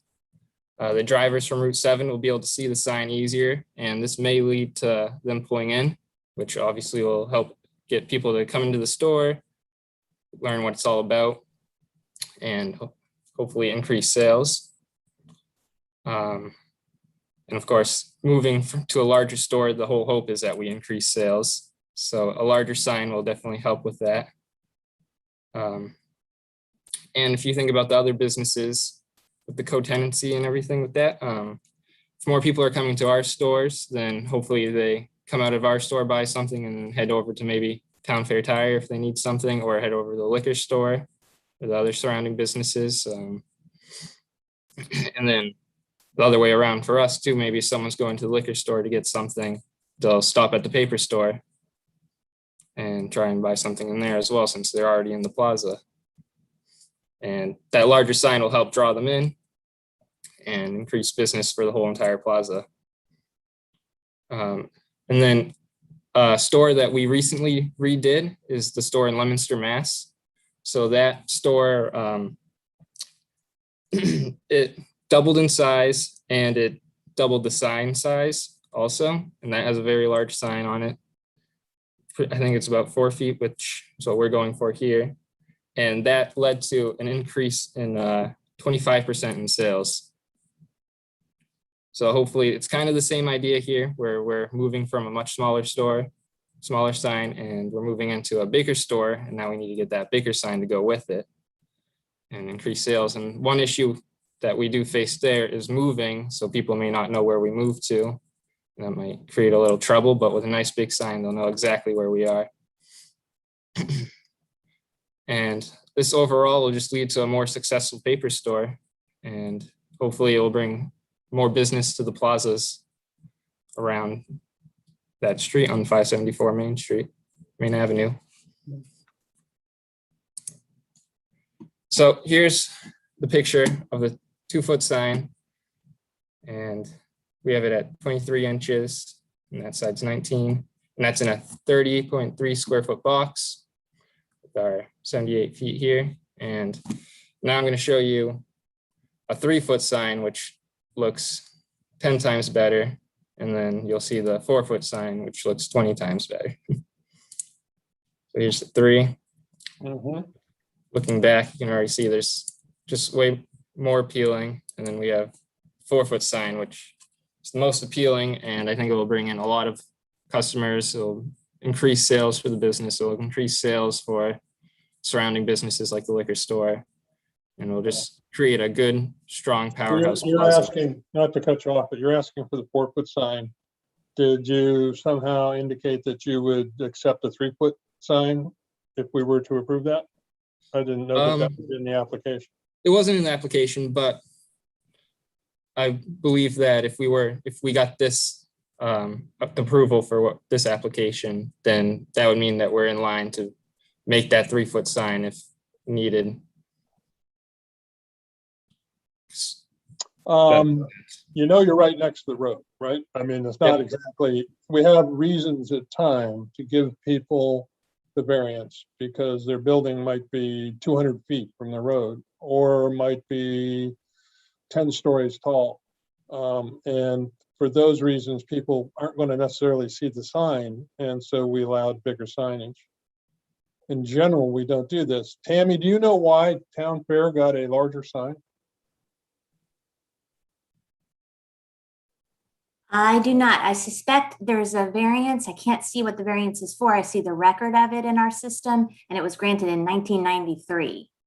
All right, this is before we got tougher about signs. That's probably accurate. We have sign limitations for a reason.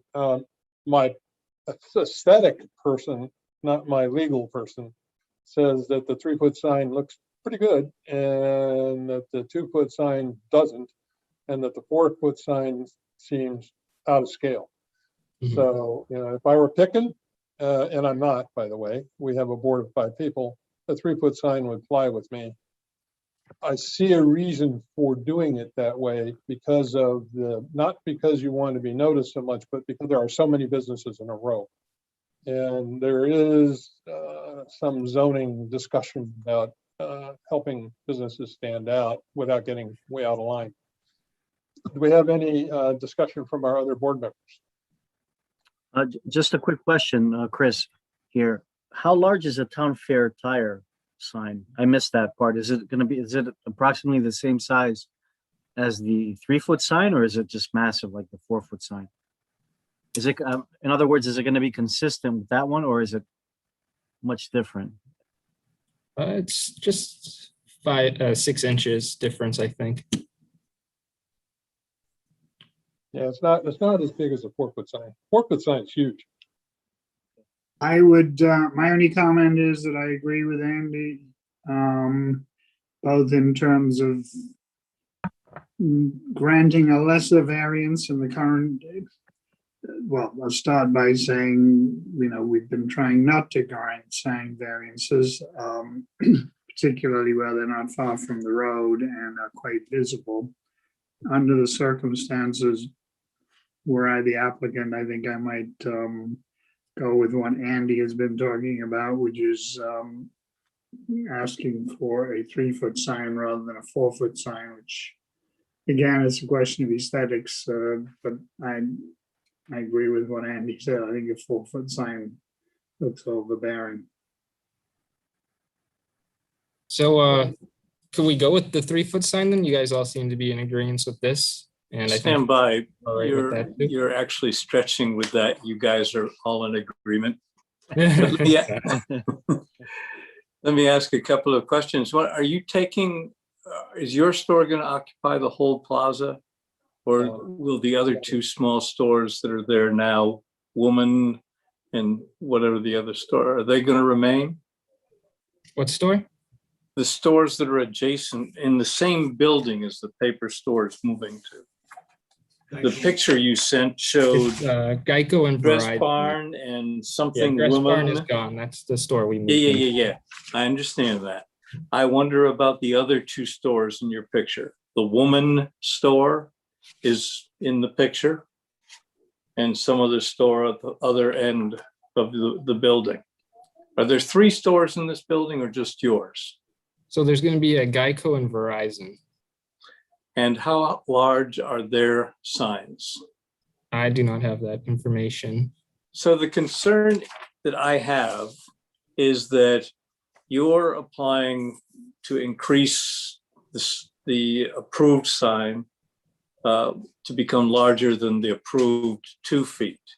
It appears to me that the other 2 stores in the plaza have 2-foot signs. Mhm. Naturally, they're going to come to this commission and say, we'd like to increase our signs to the size of the paper store sign. And I'm not stretching it too far to say, I don't think, that the stores across the street are going to see those approved increases and going to come to the commission and say, we want to increase the size of our sign. And without a hardship, which you haven't shown, given the regulations that were in place when you agreed to house your paper store at the site. This starts a ball rolling downhill that gives virtually every small store operator reason to justify increasing their signage. And so the street becomes ugly.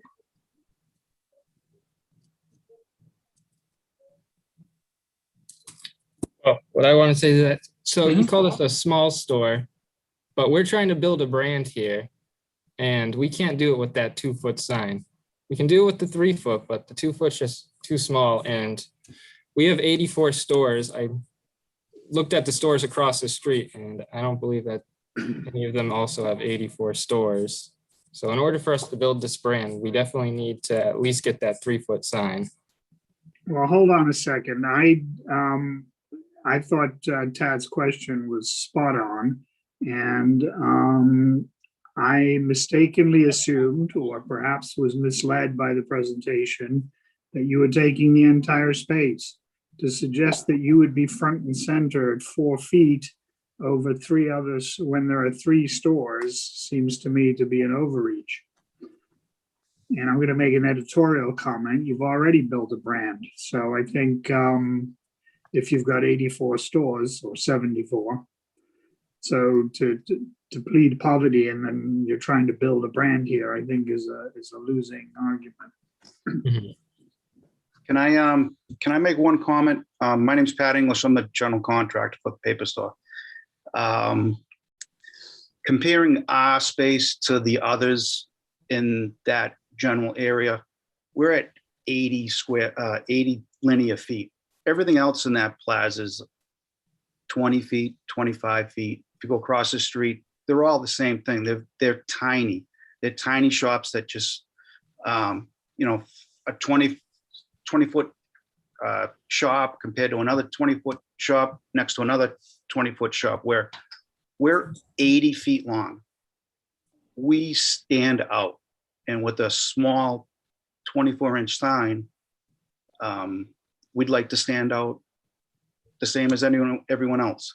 But we, Well, no, you're saying you stand out. You like to stand out even more, seems to be the argument.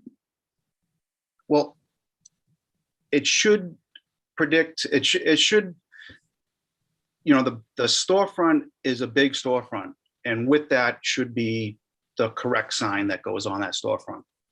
Well, only if you're in charge of setting the zoning regulations for the city of Norwalk. I mean, I am unpersuaded and agree with Tammy's recommendation. I don't see any hardship created here other than self-created by deciding to move to a larger store and either not preparing for it by looking at the signage or making the assumption that you would get what you want. Well, we want more people to get into the store with a bigger sign. People driving by there would notice that store and stick in their mind instead of just driving by. No, I meant getting what you want in terms of getting a variance. Either you didn't think of it or you assumed you would get it. I don't know which it was, and it's not really relevant. But I'll let others speak. Excuse me, may I speak? My name is John Anderson, and I'm one of the principals of the company. And I look at these signs, and I do believe asking for the 4 foot was a little bit over the top, but Brett did a very good job on the presentation. I look at this store, and I see that 3 foot, and I think it fits. It belongs there because I've done this for a very long time. I've done it for 30 years. And when you go for variances, and I've done it so many times over the years to get a sign or an awning or the change of my windows. And I think where the hardship comes now, it's brick and mortar. Okay. And I think the definition of hardship has changed because brick and mortar is suffering every day. And you need to do what you have to do to get the customers in. Because if we don't, there's not going to be any more brick and mortar. You'll still have the Walmarts of the world, you'll have the Targets, but you're not going to have the 8,000 to 10,000 square foot stores such as ours. Our store has always been received very nicely in your community. We outgrew the space. We went for 4,000 square feet. It was our smallest store in the chain. We could not compete because we didn't have the space. And I loved my old landlord and everything else. And we're making a move to make the store so it can exist from 5 years from now. Because if we stayed where we were, we would not exist because our sales were going the other way. All we're trying to do is survive. And I do believe that you folks giving us the bigger sign will allow us to survive. And I do believe that the hardship is that we're competing against stuff that no one's competed against for the last 10 years. We're just coming out of COVID. Amazon's coming after us. Everybody's coming after us. And so I think that's my hardship. And their face and sign is everywhere where ours is not.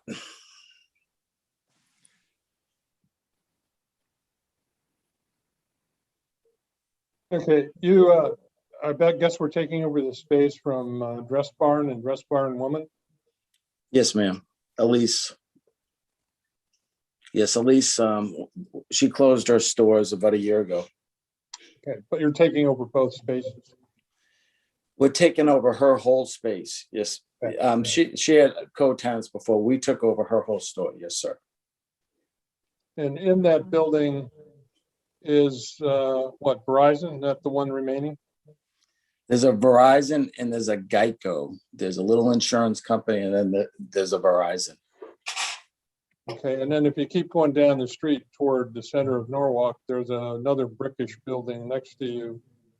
What's in there? I'm not sure, sir. Pat's Like down there every day. Is it a liquor warehouse, liquor store? It is, isn't it? Yeah, correct. The liquor store's there. Al's Warehouse. Yeah, it's Al's. Go to the other end, we end up at Town Fair Tire. Town Fair Tire's sign is not huge. Town Fair Tire sign is 3.5 feet tall. How tall were the signs that were at the dress barn? I could not answer that question, sir. Anyway, ladies and gentlemen, there was quite a bit of signage, and it didn't look too bad. It appears to be about 2 feet tall. It could be slightly taller. The Verizon sign is smaller, so my guess is they were larger. And the Town Fair tire looks slightly larger than 2 feet, but not much. None of them look to be 4 feet in the immediate area. So I don't think you need a 4-foot sign to be consistent with all the other retailers around you. Because that's one of the aspects we can look at. Tad was right about people wanting to mimic whatever you put up, they'll want to put up. That's possible. But we've had other variances and we have reasons for doing them. But in this case, I don't see any reason at all for a 4-foot sign. And that's what your request is. Yes, sir. How about anybody else on the board that thinks 4-foot sign sounds pretty good to them? I don't know anybody. I think if we were asking for a comment from the public, which I'm more than happy to hear, I think it's almost beside the point because I don't see us approving a 4-foot sign. You might hone your argument because there are arguments about retail signs and reasons for them being larger or having a particular dimension about them. And it's actually in the code. You can read the code and see for yourself and come back to us again. We can do something in the way we handle a denial that allows you to come back. But whoever's running the operation, you should have seen what the 4-foot sign looked like before the application came in. Sir, can't you grant a less, if we're asking for a variance, can't you grant a 3-foot sign? It's less than the 4-foot. I mean, it's in front of us. We're trying to open. I don't think we can. I think we have to either accept your application or deny it. I don't think we can modify it. It's not within our power to do that. But variances are modified all the time. You guys were talking about modifying a variance on this house I was just talking about. I mean, variances are modified all the time. And all I'm saying is if we modify it to something that the board is happy with, that's what I'm looking at. I'm trying to open this store in the next, 3 weeks. And I know that doesn't sound like a big deal to everybody, but I mean, I got a lot of employees that are counting on me getting these doors open. Tammy, is that something we could do? Well, I think, Tammy, isn't there an exception that we can grant for a 2-year period that expires in 2 years? I'm checking to see if you can just modify his variance request. Yeah, but I also think we can do an exception for 2 years. If he survives 2 years with a 3-foot sign, then he could obviously gain a variance.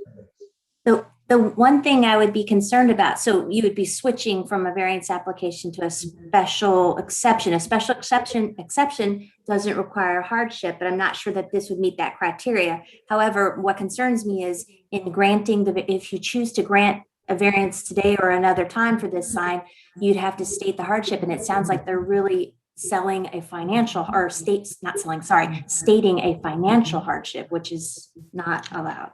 Why is it Almost, but there's another consideration, which is right in the code. That has to do when you have strips of retail. You should be consistent among the stores. He doesn't want to be consistent, but let's just say for now he changes his mind and does. So a 3-foot sign might be more consistent than a 2-foot sign. If we don't want to get locked in, we could do the exception, and that expires automatically 2 years from the granting of it.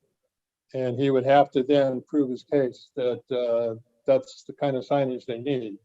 it would give them a chance to open the store and see how it works. Well, do we have a meeting next month? We do. We could leave it open and And all of the readdress it. rest of the work associated with hiring employees and stocking shelves and preparing to open could go on unimpeded. They have an approved sign, a wall sign now, a compliant wall sign Yeah. currently. Well, one thing we haven't really done is do the 2-year exception. People really don't like it, therefore we haven't done it, but it could be done. It doesn't require that he prove a hardship either. I have a letter here as well from Dan Grunman that seems to be against it. Do we want to, it's a short letter, I can read it, or assuming everyone has read it? Please read at least the part of it that tells his point of view. I'll speed through it. So this is from Dan Grunman, Grundman from Norwalk. No idea what the relation is to the building or the tenants. He's saying there's no hardship to justify the variance. Does not conform with the surrounding area. It will open up the floodgates for similar applications. Everybody will want larger signage. It could be legal problems with the other stores asking for the same thing. Ruling for something like this is forever. There's no going back. The current signage on the existing building can easily be seen from the road and from across the street. The existing building is up the road from the Motor Vehicle Bureau, a well-known landmark and easy point of reference when seeking directions. Within the use of Google Maps and GPS, finding one's destination these days is beyond simple. For these reasons, I oppose granting this variance. Okay. We do have that option of the 2-year exemption, which is not something this person knows about. How about others that might object at this point? Anybody online?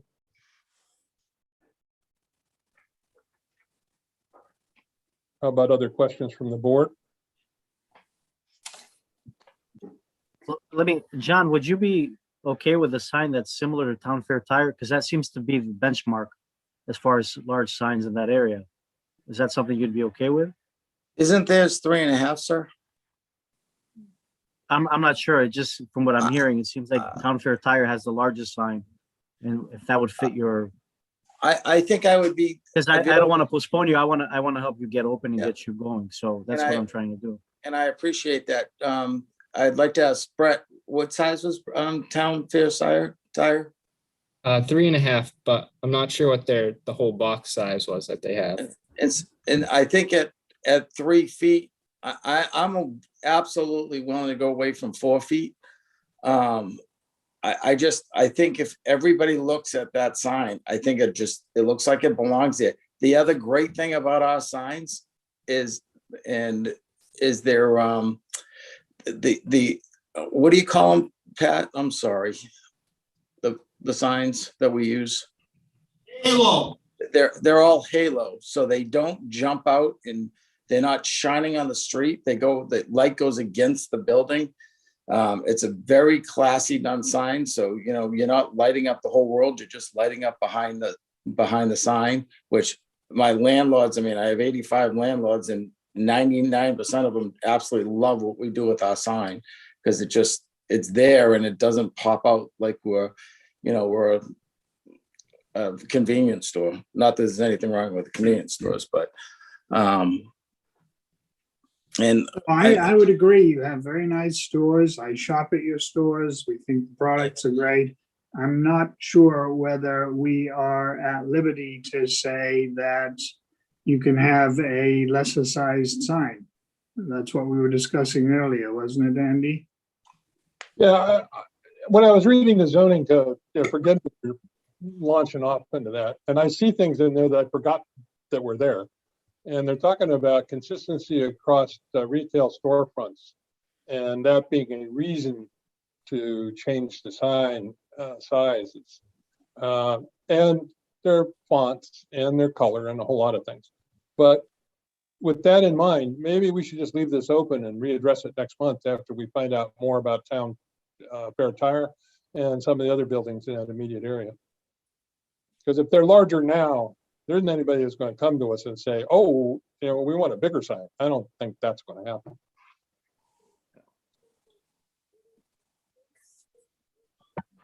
You want to leave If it we're open? going to wait a month, if I could just say, if we're going to wait a month, I would recommend that that the applicant come in with a size sign that they want.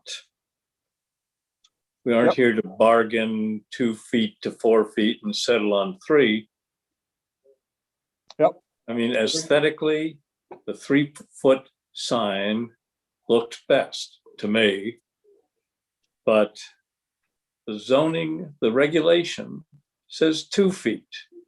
And your responsibility is to prove a hardship that the 2-foot sign imposes on your company. And so far, you know, you've bargained the size, but you really haven't even talked about the hardship. So if we're going to do this again next month, I would recommend you be a little more prepared to bargain that hardship for us. I still think my hardship today, sir, is brick and mortar. There is not going to be any brick and mortar. I am in this business. I've been doing it for 30 years. I've just taken. That isn't the reason.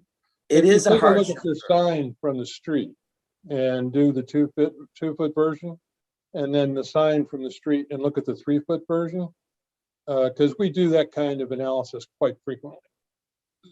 You may have a reason to say there's a hardship if you have to try to put up a 2-foot sign. And that's particularly true if the surrounding businesses do not have 2-foot signs, but have 3 or 4-foot signs. And I think that's where I disagree with Tad, is you can't enforce 2 feet when you don't enforce it across the whole milieu. So I'd be willing to leave it open and readdress it next month and let you guys come back. But the marketing argument is not the right argument to choose. I was going to say that. I think the best way forward is to have a continuation for a month and not use the argument that the world has changed around us dramatically and that, you know, a larger sign is going to reverse some of those trends. Clearly, you have a successful business to begin with and have managed to withstand it. And, you know, 1 foot is not a hardship, but there may be ways, as Andy says, to address where you'd like to be. I'd be happy to leave it open if you want to come back and do the comparison of 2-foot and 3-foot or whatever else that you think might be an intermediate amount. But believe me, we're not going to pass a 4-foot. We would like to come back in a month, sir, please. Right. Is everybody on the board amenable to that? Yes. Yes.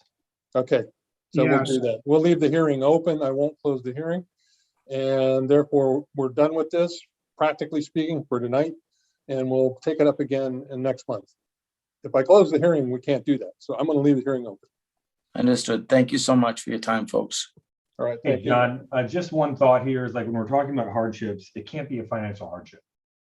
I totally, I'm not saying it's a financial hardship. I know. I'm just letting you know that when you come back, I want to give you a little bit more direction on your rebuttal.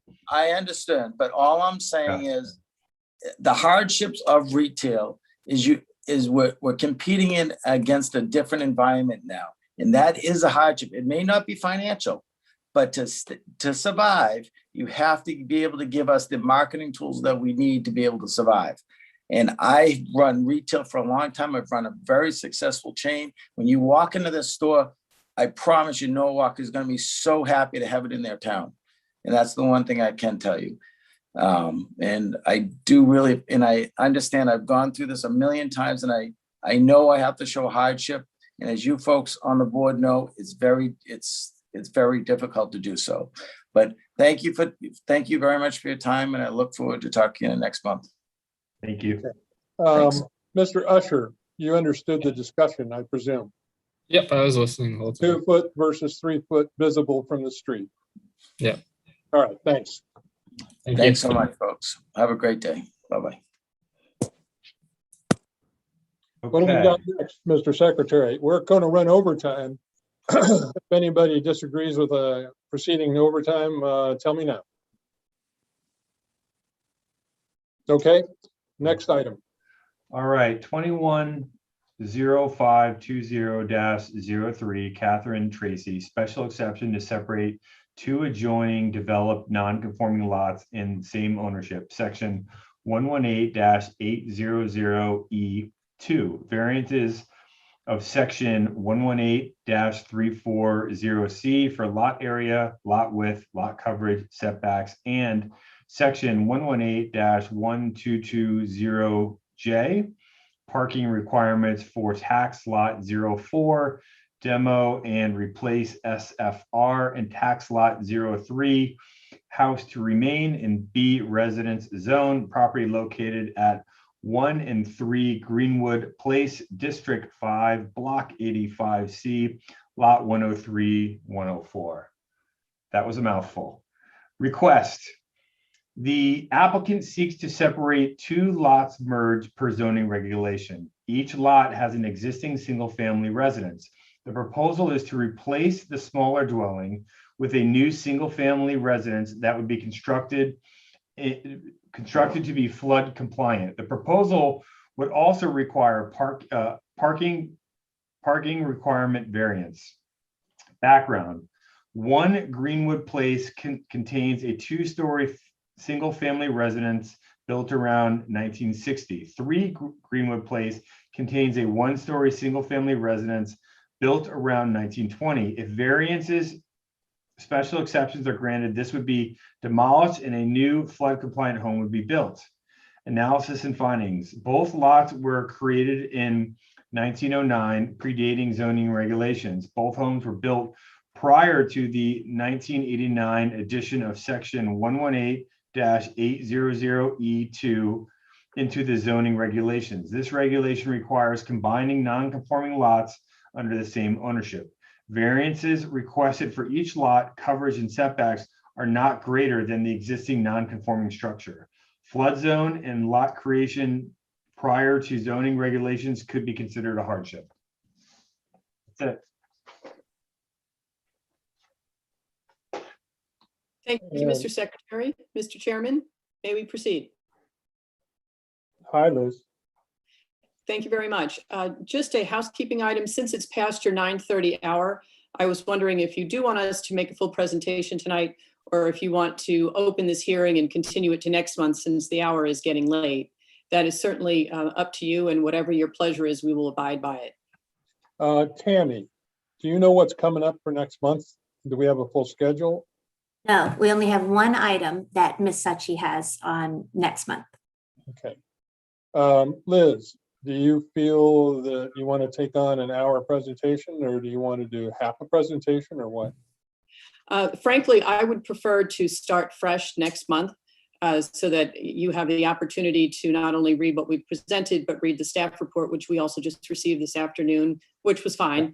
But I think given the, even though the application, I believe, is one that is supported by hardships for the variances and certainly the documentary evidence for separating out the two lots, I think it's going to take a little bit of time just to walk through, since the first one is a little unusual, and we'd like to have have all of us be ready and awake and not hungry and tired. So if you would be willing to have this open now, continue it, we'll be ready to go next month, and I think it would probably be best for all. Okay, taking into consideration Maslow's hierarchy, I guess we might think about letting it go to next month. What do you all feel? Chime in, please. I think that makes the most sense. It seems like it's there's a lot of material here to go through, and I think trying to There squeeze does. it in is going to be tough. Yeah, I agree. I agree. Chris, you okay with it? Yeah, I'm fine with. All right. How about you, Ted? Okay, gotcha. Let's do that. I'm going to leave the hearing open. We'll stop for now and we'll resume next month. We'll be ready to go next month, 7:30.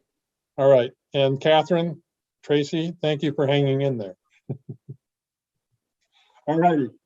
Thank you all. Thank you. Thanks, Liz. Next month. What we need to do now is go ahead. Now, if anybody is representing a client or is a applicant, at this point, particularly if you have a closed hearing, as our first one is, you can't jump in. So don't jump on and say, gee, I want you to know the following facts. You can't do that. It's over and done with once we have the hearing completed. And in the Zoom format, I noticed that from time to time, people don't know that and try to get in and jump and discuss things that will not work. I'll basically shut the hearing down again, or the session down, and tell you to leave. So with that in mind, the board needs to deal with the first item that we heard, where part of it was withdrawn. Is there anybody that wants to open the discussion? So we're basically just dealing with the driveway, correct? Yeah. Did we lose Tad? We still have Keith. Tad, his video's on. Right. Maybe he's in the Maybe mental. Tad had to go get And his. Keith is still here. All right. All right. So you folks are still here. We're still doing Tad's business. here. Good. I had to retrieve the number one Item. All right. So what we're going to do is discuss the number one item. We've had the withdrawal of the barn variances. We still have the driveway. Is everybody okay with the driveway design? Or is there somebody who thinks it's not the correct design? I can't really say that I'm a giant fan of it, to be real honest with you. You know, I just kind of feel like I don't feel like there's a hardship. I feel like they've designed it this way.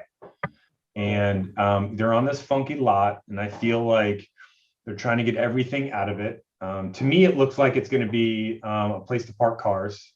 And yes, I understand that there could be some challenges there with kids kind of coming out of that area, but like, I don't know. I just kind of feel like they missed the ball on that. It's a tiny lot. They're trying to do too much with it. And I don't know. I think we should stick with the original. That's my initial opinion. I'd love to hear someone else. How about anybody else viewpoint on this? So I'd like to chime in and suggest that in this case, on a big lot, the location of the driveway doesn't give a lot of alternatives to provide a legitimate argument for the safety of the pedestrian public in the neighborhood. A little conflicted because that describes nearly every driveway in Norwalk. But we have an opportunity in this property to provide a safe turnaround for the homeowners' vehicles that really does have the potential to protect pedestrians who are on their way, after all, to children's school. I think that that's and there's no other place to put the driveway. I mean, that's it. So I don't have a problem. I don't understand your statement. There's no other place to put the driveway. You mean the proposal that they made, you think is the only way it could be done? Well, no, I don't know that they need a driveway as big as they proposed, but I mean, I can't judge the size. Frankly, I can't judge the size. I just think that their idea of providing a safe turnaround to get their vehicles into the cul-de-sac is a worthy idea, and the plan looked pretty good to me. The part of the driveway plan that has the part of the driveway plan that allows you to pull in back into after you came out of the garage and then come back out of that, I think sounds appropriate. I just don't like the long tongue that they created. Anybody else? Well, I was just gonna pick up from what Tad was saying and clarify with Tammy. The initial drive meets all specifications. So is that correct? Correct. So the So- construction of their house now included a compliant Yeah. driveway with a turnkey. So the choice, when you make it really sort of basic and miss out some nuances, the choice is whether they reverse out into the cul-de-sac or some other method allowing them to drive into it, which would presumably be safer. That's the choice that has to be made. Is that correct? Are you asking me, Keith? Anybody, but yeah. So I would say the neighbor brought up a good point. Why not ask for a variance for just a larger hammerhead or turnkey? If Yeah. the radius is the issue. Yeah, that was a good point. I've never heard that thing called a hammerhead, but the only hammerhead I heard of is teaching me how to fly. I know what that is. Yeah.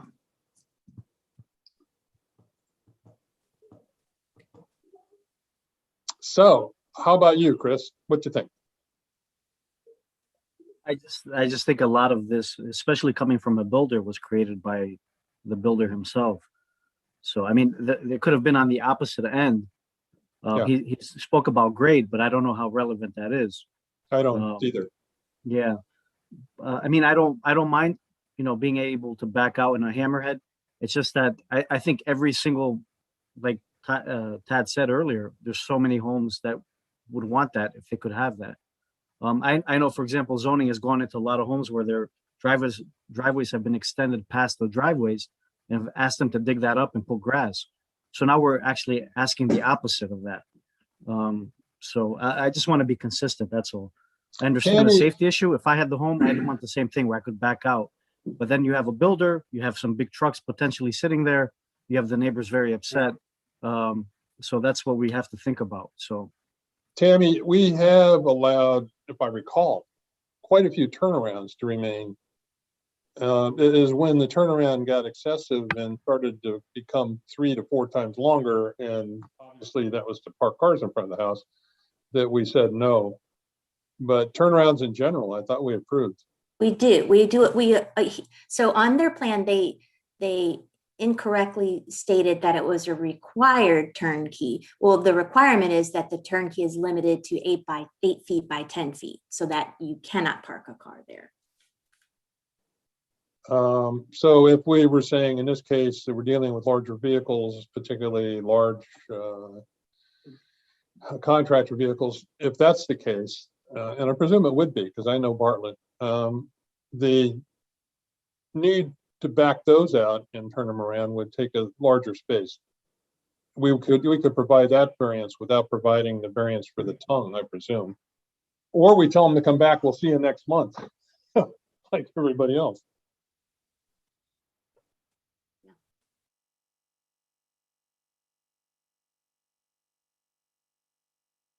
So the turnaround hammerhead design seemingly okay with most of you. It just has to do with the size of it.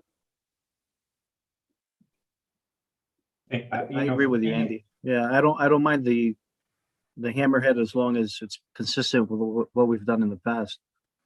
Yeah. And you don't have that big. How do we not approve the tongue portion of it, but do approve the hammerhead? Because that's really not something we're supposed to do. We just tell them, this is the board's thinking, and come on back, we'll see you.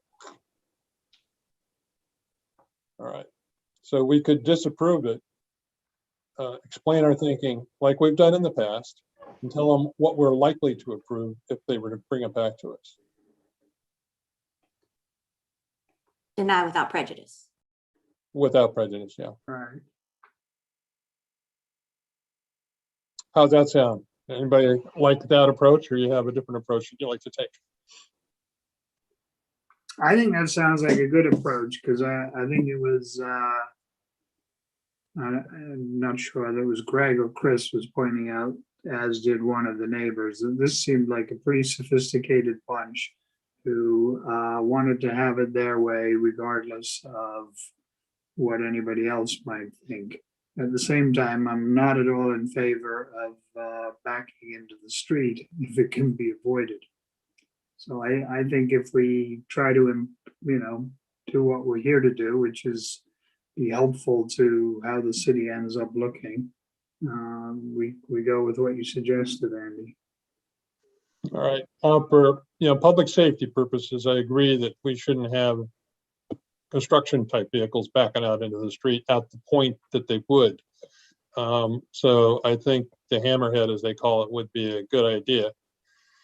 But the rest of it, I don't think is a good idea, and I'm not buying the argument I heard tonight. The little dots, we have to go around the little dots. Well, we'll figure a way out without the little dots.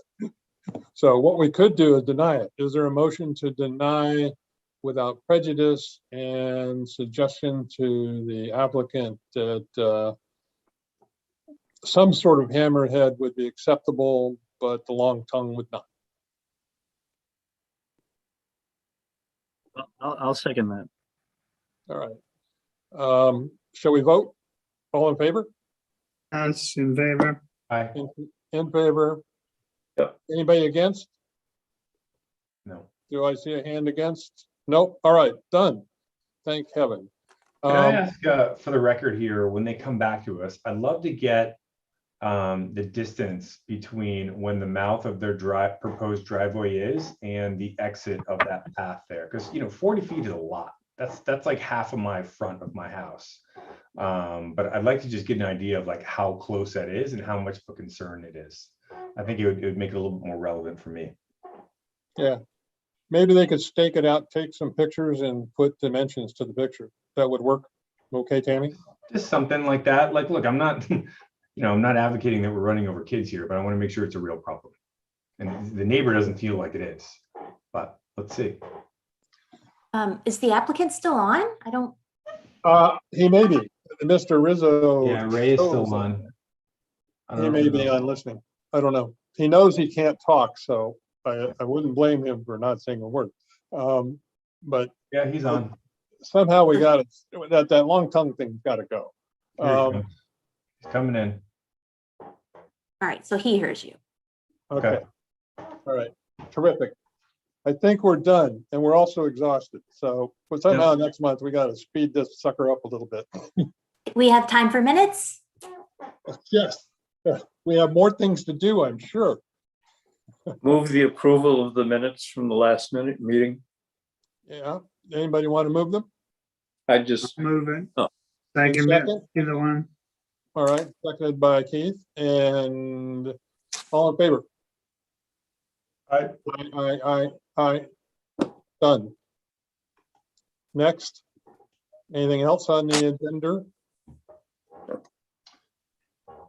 Greg, No, I don't believe that there is. adjournment.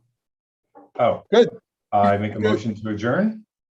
I will second that and say second. that in the many years I've served, I think we did really well with a bunch of pretty complicated and in some cases rather contentious applicants.